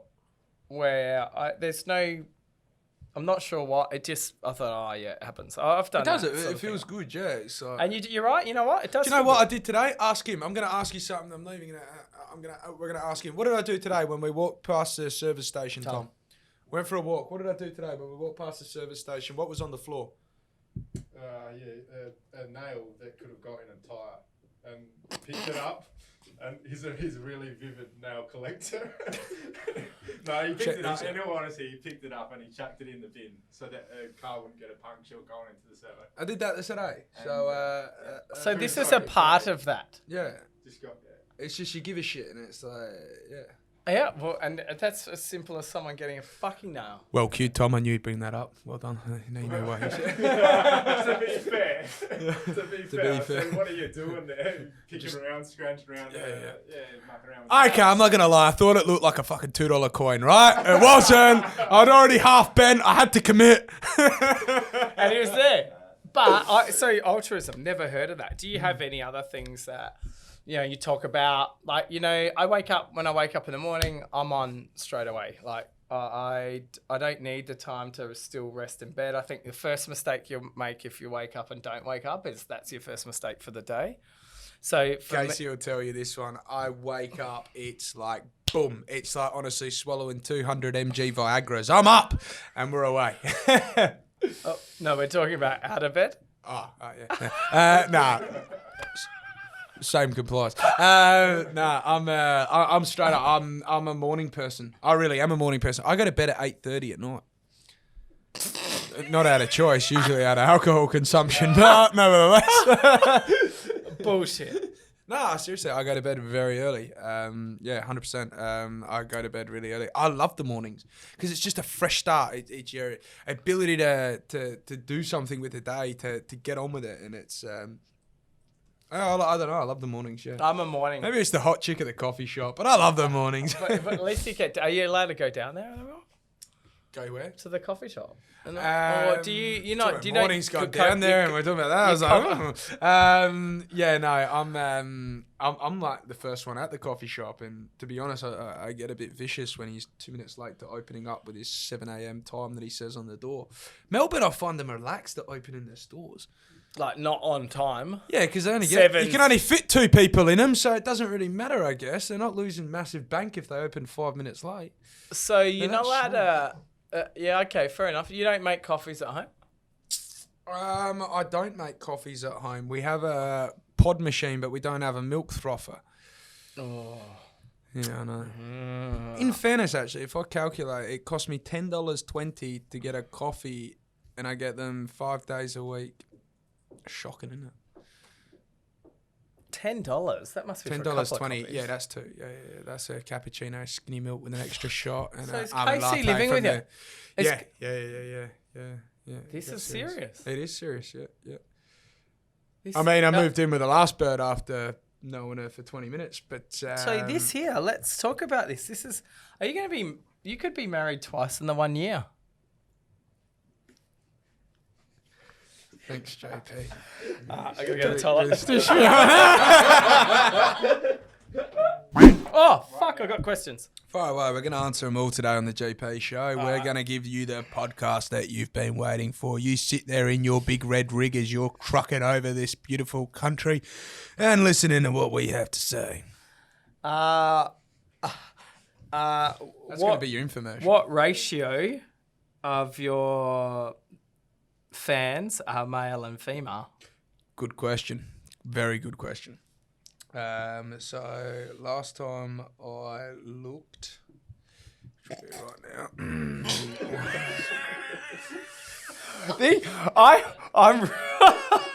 I'm going to read the questions as they come out. Yeah. So I've just read the next question. So okay, so this actually comes as a little bit of shock to me. I have 89% female. 10% male and 1% people can't make their mind up. They're wearing lipsticks and work boots. Work it out. Wow. I can't believe that. Are you surprised by that? I'm actually surprised. I thought I'd have more lads following me like, oh, look at this retard. Like, he's fucking getting, making an ass of himself on national television. He seems fun to follow. Like, he's a goofball. Yeah. But no. So if any sponsors are listening, so I can go couple of quick 100 for the weekend, I'm happy to endorse your facial foundations. Yeah. No. What do you have? I've got 66% men. Am I doing this all right? No. Awkward. Oh, woo! JP. I've got 66% following men, which doesn't surprise me. I'm not surprised by that, but yeah, that's Well, you know, I'm not trying. I guess how many males admit to watching maths? Do you know what I mean? It's going to take me a while to flip the. Yeah, you're gonna get a bit of that. So I don't want to go focus on the questions, but focus on 'em. What else do I okay. have? What do you prefer, landing strip or full Brazilian? Nah, full Brazilian. Fucking hell, I'm not in the Amazon. Give us a rest. Who the fucking and then there's another question here, and it'll be the last one I talk about alcohol. Is that how much extra alcohol have you been consuming since being in isolation compared to since being in maths? Now in maths you got to think about it. I didn't drink much on maths. I stopped drinking. I was with a person that didn't drink, and she didn't like drinking, and she didn't like letting the hair down, so I didn't do it. I'm a bit sort of more loose tongue, as you can imagine. I'm probably 9 or 10 standard drinks deep here with JP, but we're on the JP show. That's allowed. Well, it says just a bit tipsy on the cup. Yeah, that said that on the first cup. All the letters are merged together now. But yeah, no. Yeah, definitely drink a lot more in isolation. Let's talk about the guys. Like, I didn't pump any of them. all right, well, you know, each to their own. But that I can remember. So if you're talking about some of the guys and some of the issues that were going on, you know, they sort of wanted to make you a bit of Mikey. You know, very unfortunate what happened to Mikey. Really, I mean, look, let's face it, he wouldn't be the first guy to blow very quickly on his first time. But he made it a bit of a scene. No, he could have run with that and won it and owned it, but he didn't. He could have. He's talking about stitches and cramps and. Really? I didn't hear all this. What? So he had to. I mean, I don't know. Like, as a bloke, the first time you sleep with someone, you go longer because you're a bit nervous. You don't know what's going to happen. Like, you're like, oh, hang on a minute. Where's she going with that hand? You're just a bit conscious about every movement. So you're not really focusing on the deed at hand. So like, to me, I think your first time would be one of your longer times. It's when you're comfortable. Get out of town. But it became a big scene, and I reckon I was really surprised at the way Mikey handled it. Like, to me, he could have just run with it, and who gives a fuck? But I don't believe he did. I think he tried to laugh. He's trying to laugh it off now because, I mean, how annoying, rocking up to work and your name badge is now 10-second Mikey. Like, you work in the retail world, you know what I mean? Like, JP sounds pretty cool on a name tag. 10-second Mickey ain't exactly going to get the hot MILF with the groceries to ask for your number. Just saying. So who did you not get on with the most out of the guys? Because there's actually a link on that. So if you type in into Google "married at first sight grooms," you'll see them. Yeah, I know them. Oh fuck! Oh there shit! goes that private jet. So no shit. You didn't get on with any of the guys? I wasn't there to make friends. I wasn't taking any hostages. Yeah, I was there to entertain myself, to be honest with you, and that's what ended up happening. I was sort of like that. Picture that movie Terminal or like Castaway. It was just me and Wilson on a beach. There was no one else there. There was no friends. I was on my own there. I'd made too many enemies because everyone.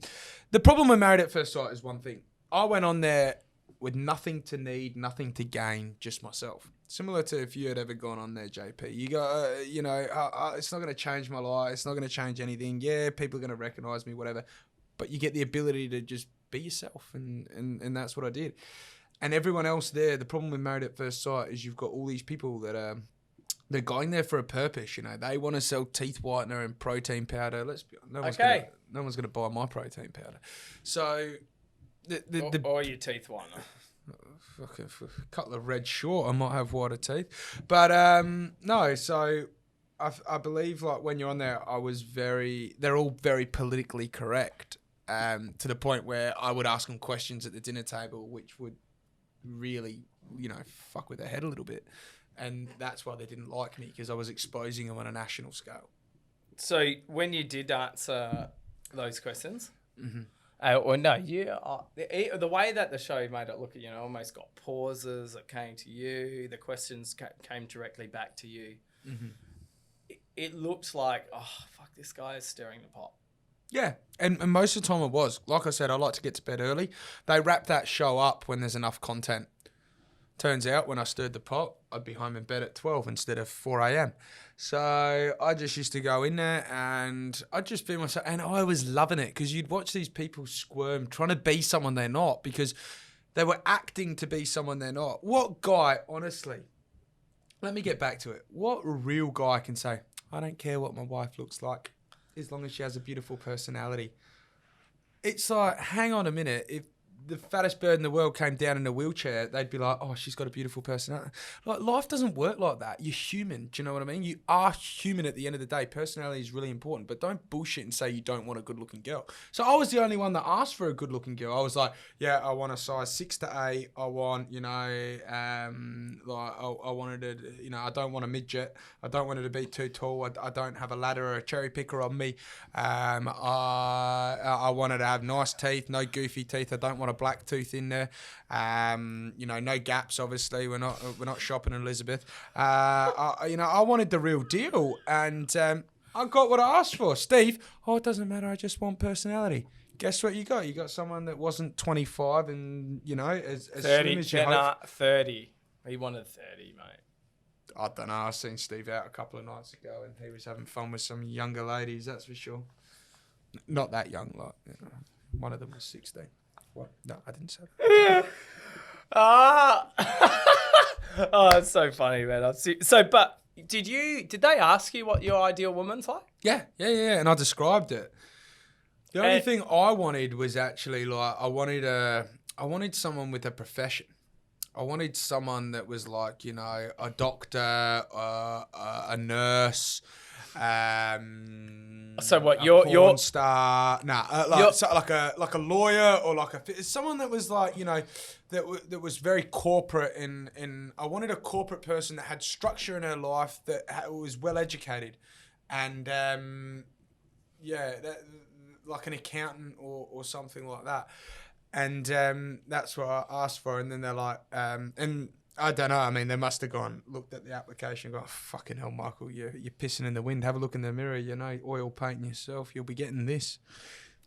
I thought I was the only person to find the perfect wife. Don't wink. They can see it on the camera. It's getting cameraed as well, mate. Bloody hell. Tell us about your wife.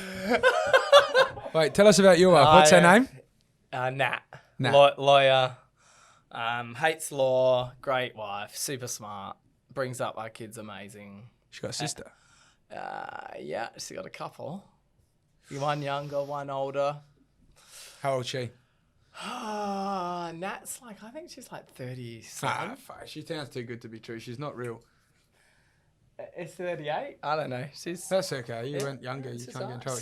Show us a picture. Bro, seriously. Look how lucky I am. Dude. Fuck off. That's not your wife.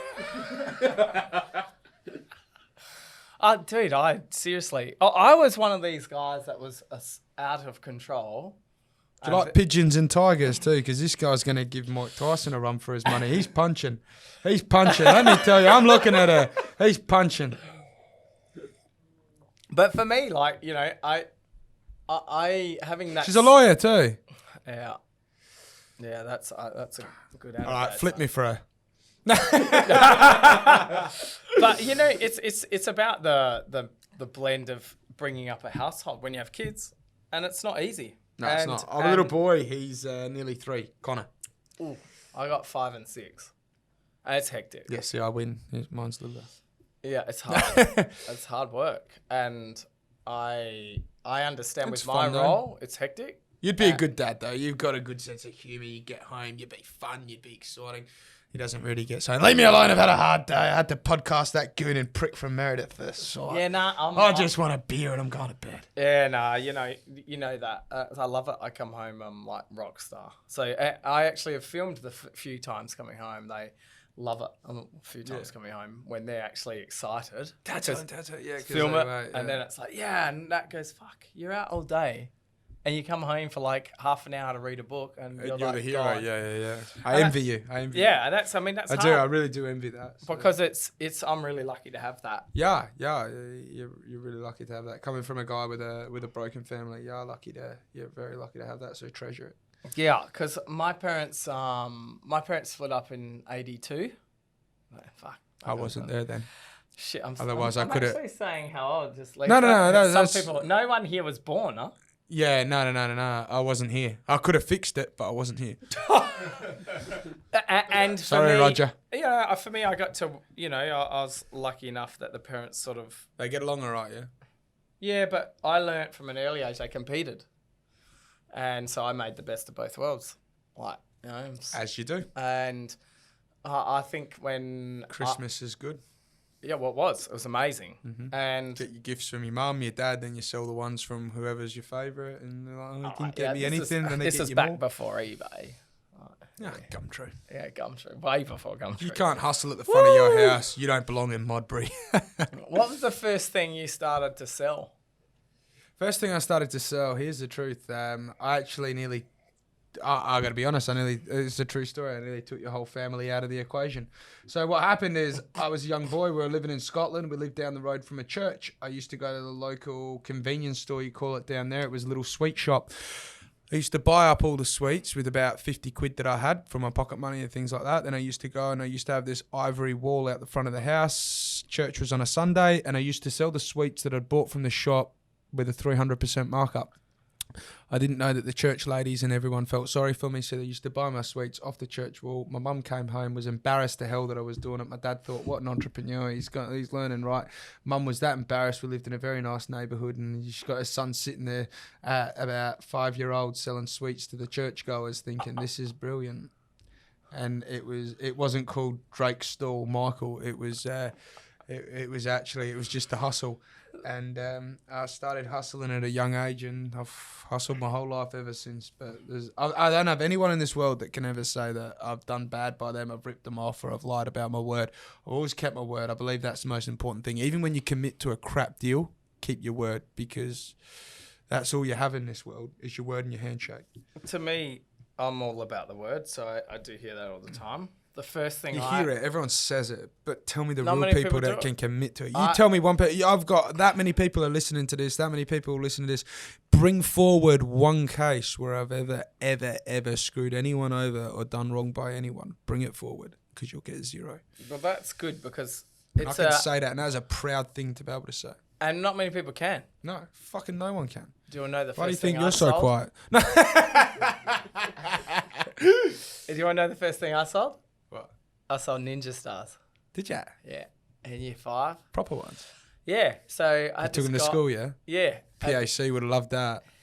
Yeah, it was good until so had an incident where something happened to a cat, and Not the most favourite animal in Australia, the cats. No, Egypt but loved them. Apparently, like, they came back to me saying it was my fault, because apparently, this rumour has it that I was the one that had the Ninja Stars. Well, I denied it. Right, obviously. And Drunk can't remember one of those ones. that was a little bit before that. But the next thing I started to sell was porno mags. Is that right? Yeah. Yeah. How old? Year 7. Yeah, that's not a bad age. Yeah. So year 7 before high school, mate, I could get hold of And that couples was like magazines, the- Black Edition. Could you really? Yeah. And that was like a 32-page mag, but by the time you'd finished with it, it was about a 5-page mag because all the pages were stuck together. How'd you know? No. Well, we had. Because I fucking bought 6 of them, and I got pregnant.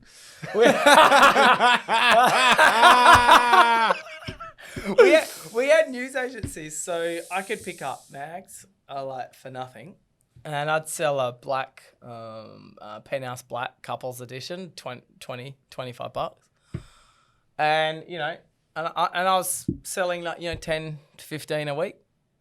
It was a pretty good business. That's a good hustle. Yeah, it was good. It was really good. Like I would have jumped in on that. I went to the canteen. I could pay with 50s. Balling. balling. It got to a stage where He's sitting there, he's at the canteen, he sees that fat canteen lady, he's like, it don't matter, JP in the air. He's flicking 50s, he's paying out more than a time wad pokie machine. I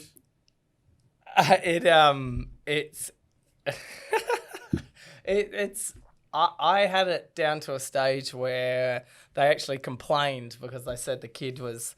But the way I did it, I had a friend, Jason, if he's listening. Sorry, Jason. He then ended up getting in trouble. Full boy. He ended up getting in trouble because Jason was rich, and at school, I wasn't rich at all. Like I was just one of the numbers, and so I sent Jace to the canteen with 50s, and he ended up getting in trouble. He had to take the heat because they were saying, "How's this kid paying in 50s all the time?" So they rang at his PAC. parents. Does anyone not pay in 50s at PAC? I feel like you'd pay at 50 in PAC, and they give you a chubba and go, "Oh, what? You expect the change? You expect the change?" Excuse me. You're at Prince Alfred College. We custom build the most pretentious people in society. We're part of a club. We're not Harvard, but we think we are. Well, Bit like that, wasn't it? Be honest. It's exactly like that. Western suburbs, Emmanuel College. That's where we're at. Kev Rich. Did you do anything at school that you got in trouble for? You said this was a 2-hour podcast. We might need to bring a sleeping bag for this one.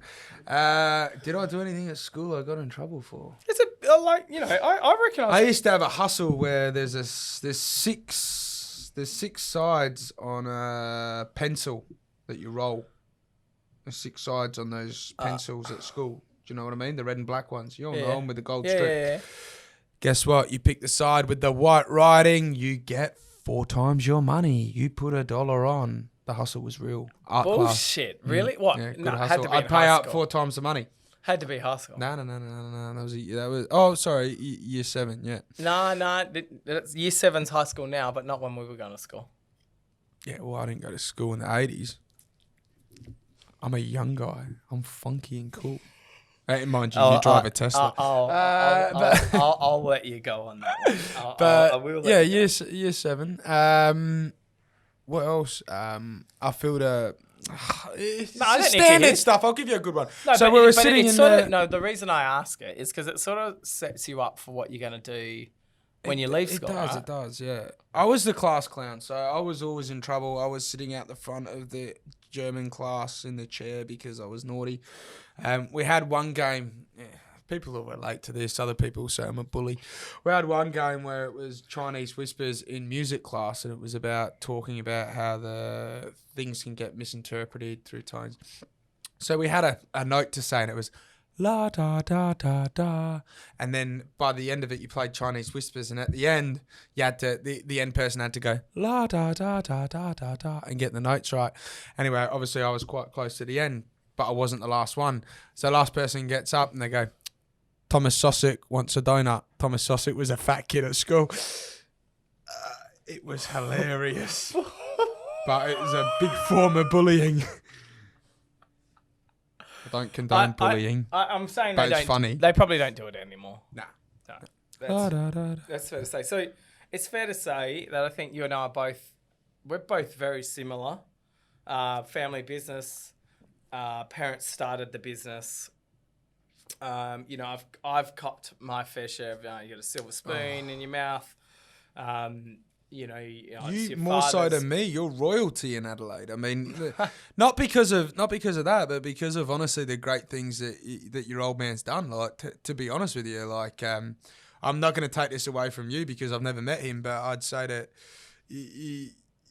you're gonna be twice as good because you're so down to earth. You've got the fundamentals, and I just feel like you're so relatable. Like you've got a guy here from Mass. You're sitting here, you're having a laugh. We've smashed heaps of wines. We've got CV in the corner who doesn't know if he's a virgin. He slipped it in once, but does it count? And then we've got the beautiful IT girl over here that's just sitting here going, "Thank God I'm getting paid to listen to this shit. This is great. Last week I was picking up trolleys." God, I got recruited for this job. Do you know what I mean? It's like we're having fun with it, and that's what life's about. It's about creating that space, and you've got a space here where it's like it's not all that political correct. You know, you're not just a typical businessman that's sitting there silver suited. Oh yes, how can I bust my suppliers? And you do great things, and you're a very loyal company, and you've always supported SA, and that is honestly like we deal with a lot of other companies, and it's like it's honestly a pleasure to deal with you guys, because it's just like you're just real from everyone, from your whole operation down. They throw out your father's values, which is just real. I'd say you're a bit of a black sheep. You're not as traditionalist, but guess what? You're having fun, and you're having fun doing it, and you live once, and don't live for anyone else. Live for you guys, and it's good. It's fun. I love to be here. I've never been so welcomed as a guest. It's I've been on hundreds of shows. Kyle and Jackie, Brendan Vivola's interviewed me. This is the best. We've smashed a few drinks, a shitload of drinks, and we've had some fun doing it. And I've enjoyed it, and I've thoroughly enjoyed it. I came here, I'll be honest, because I'm always brutally honest. I came here thinking, oh, fuck, this guy's going to be some up himself wanker. I'm going to have to sit here and listen to all this shit. And fucking hell, he's probably going to be the biggest knob on the planet. Oh, God, and he's going to give me the finger at the end. He's just going to tease me, and I'm going to have to sit here and swallow it because I want his business, and it's going to be shit. Guess what? The guy's a realist, and it's fucking fun doing it. Give it to me or not. We're having a good time. That sums you up. That's very flattering, and I'll take that on board. Settle down as the table's just creeping up from JP there. He's starting to bar up, lady. No, my zip's done up. It wasn't when CV had you. So what's, you've pretty much summed it up, but what's your business philosophy? My business philosophy is that I believe... Yeah, that really went downhill, didn't it? My business philosophy is that I believe that you'll always be able to take out what you give in at a later stage. I believe that you need to eat, breathe, sleep, and recycle what you do, and you need to enjoy doing it. There's no point waking up and hating to do something, or you won't enjoy it. I believe you need to be passionate about it. You need to be in an environment within your work and within your business where you can truly be yourself. That is, I think that's the fundamentals. But I also believe that you need to be able to take a little bit off the table all the time as well. You need to be able to enjoy in your successes. You don't work your ass off and then expect not go on holiday and for people to sort of scrutinise what you do. Australia lives by such a tall poppy syndrome. Oh, he's doing well for himself. He's a dickhead. Fuck him. No, why not? He's doing well for himself. I wonder what he's doing. I wonder what I can do.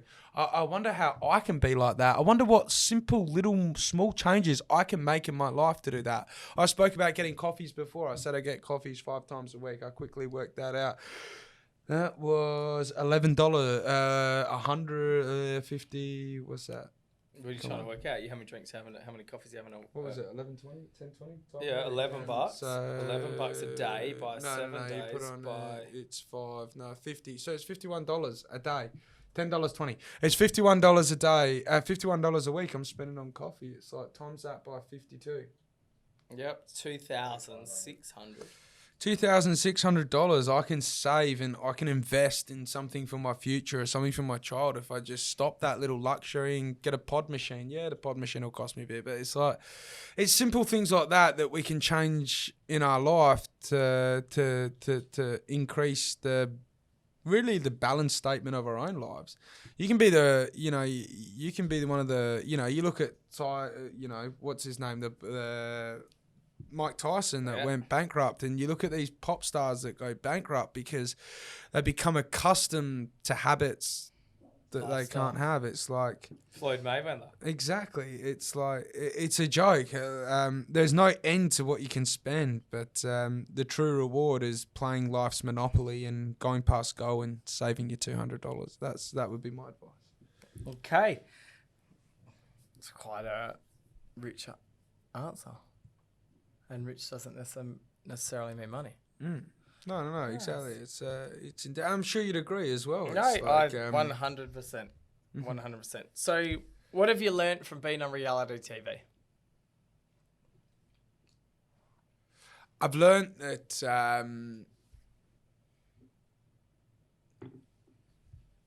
There's a lot more. No, it's not fucked. It's what I've learned on reality TV is that this is the best thing I've learned is that general population feel like they have an in-depth knowledge into your life based on what they have seen.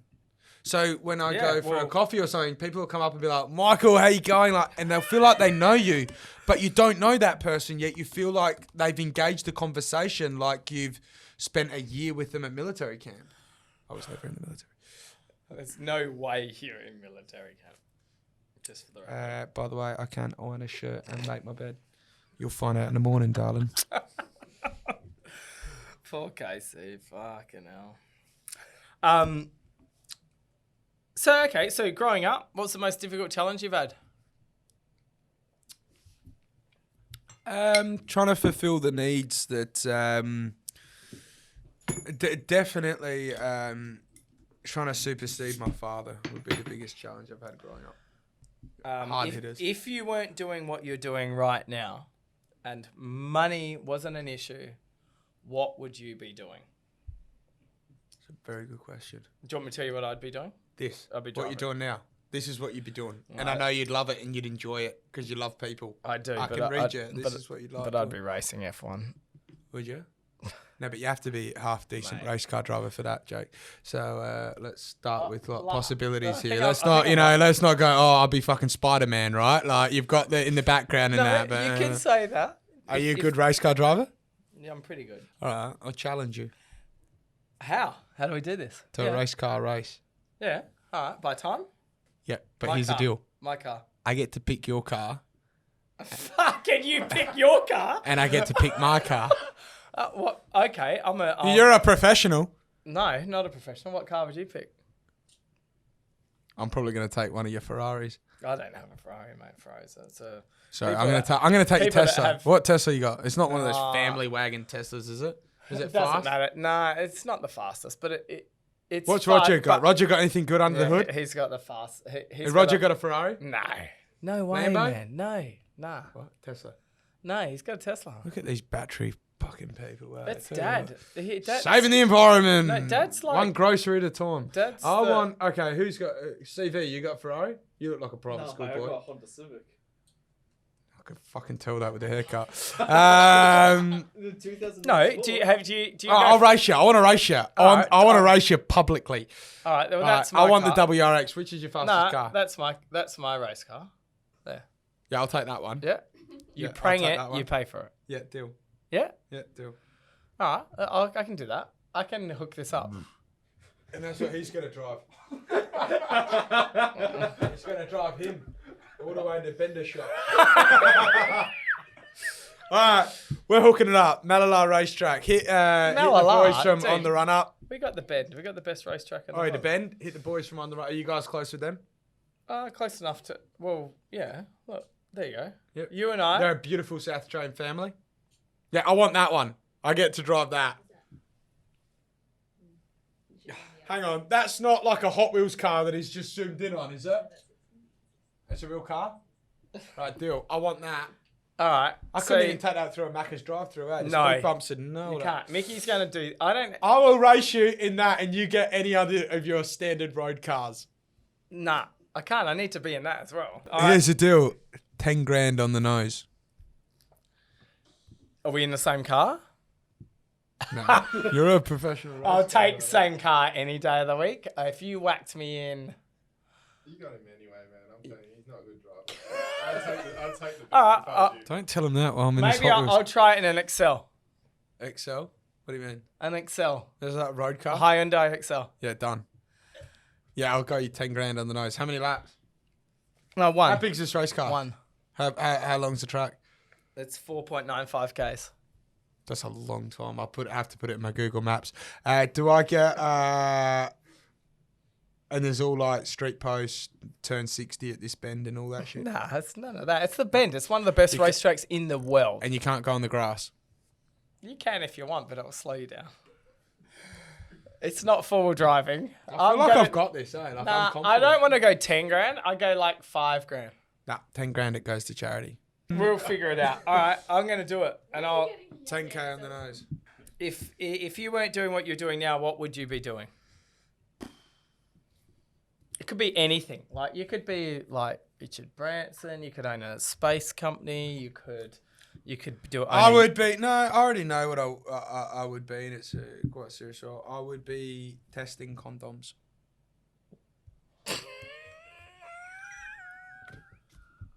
What? Why is that not serious? That's a serious part of the healthcare system. I mean, we've got COVID. Let me just explain to you why that. We've got COVID at the moment, and now everyone in the world is running around wearing a face mask, yeah? 200,000 people have died. 22 million have died of AIDS, and we don't see everyone wearing a condom. COVID, when's the last time? You don't count. When's the last time you wore a condom? Do you know what I mean? No one. No. Next. So do you think more people would be alive if they put a condom over their head? I believe that is the first way. I mean, there's a couple of sufficient weapons a man has. His fingers, his tongue, and his parcel. If that don't work, put it on your head and go for that, son. We shouldn't, COVID, don't take notes on this. This is all just That's joking. okay. That's not how you do it for This your might first be time. the only podcast where he's actually had a real fine eye on. Yeah. COVID, he'd produce What it. eyes he got on this? He gets the first edit and then V cuts it. That's pretty much how life works. If there was one thing that you could do that would have an impact on the world, what would it be?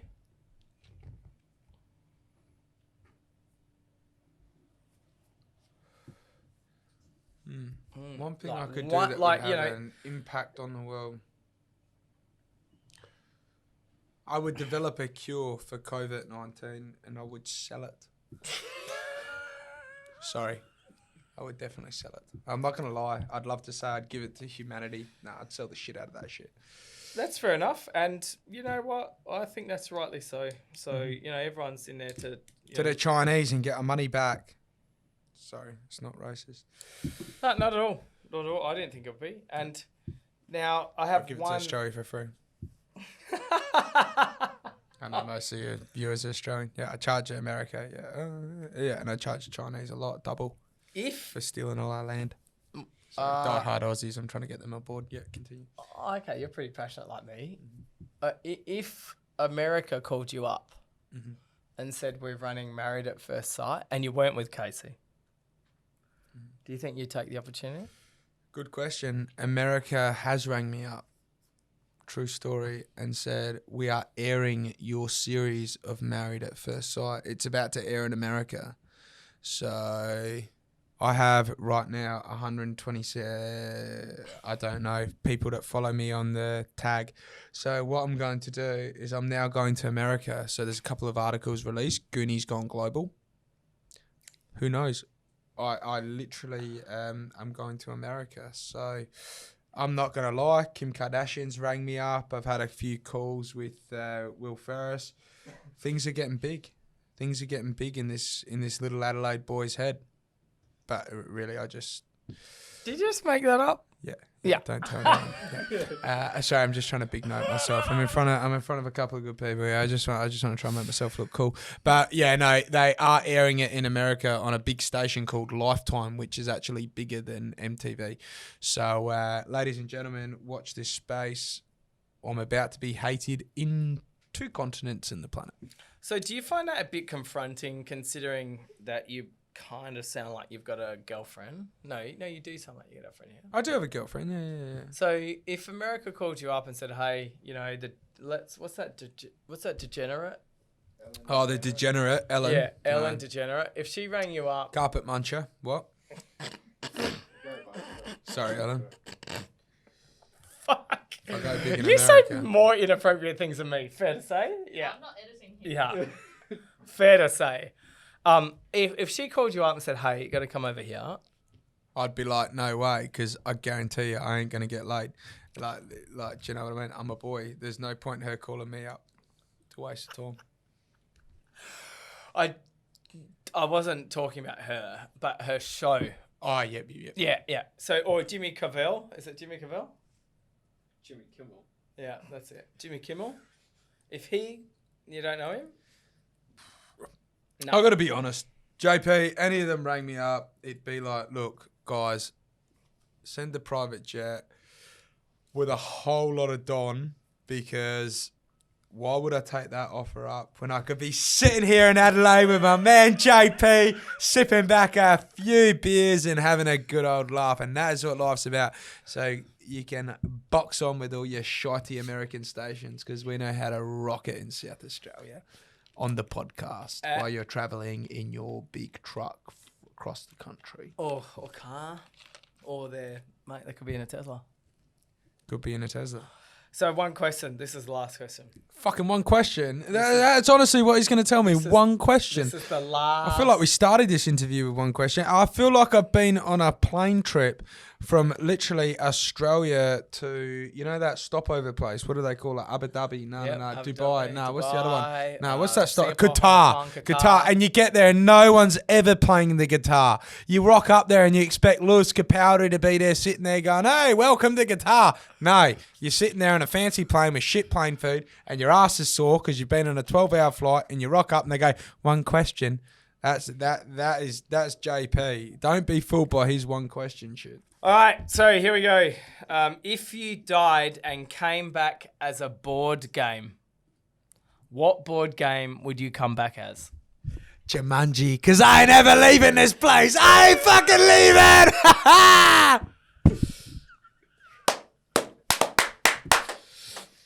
Is that good? Was it a good podcast? Yeah, it was great.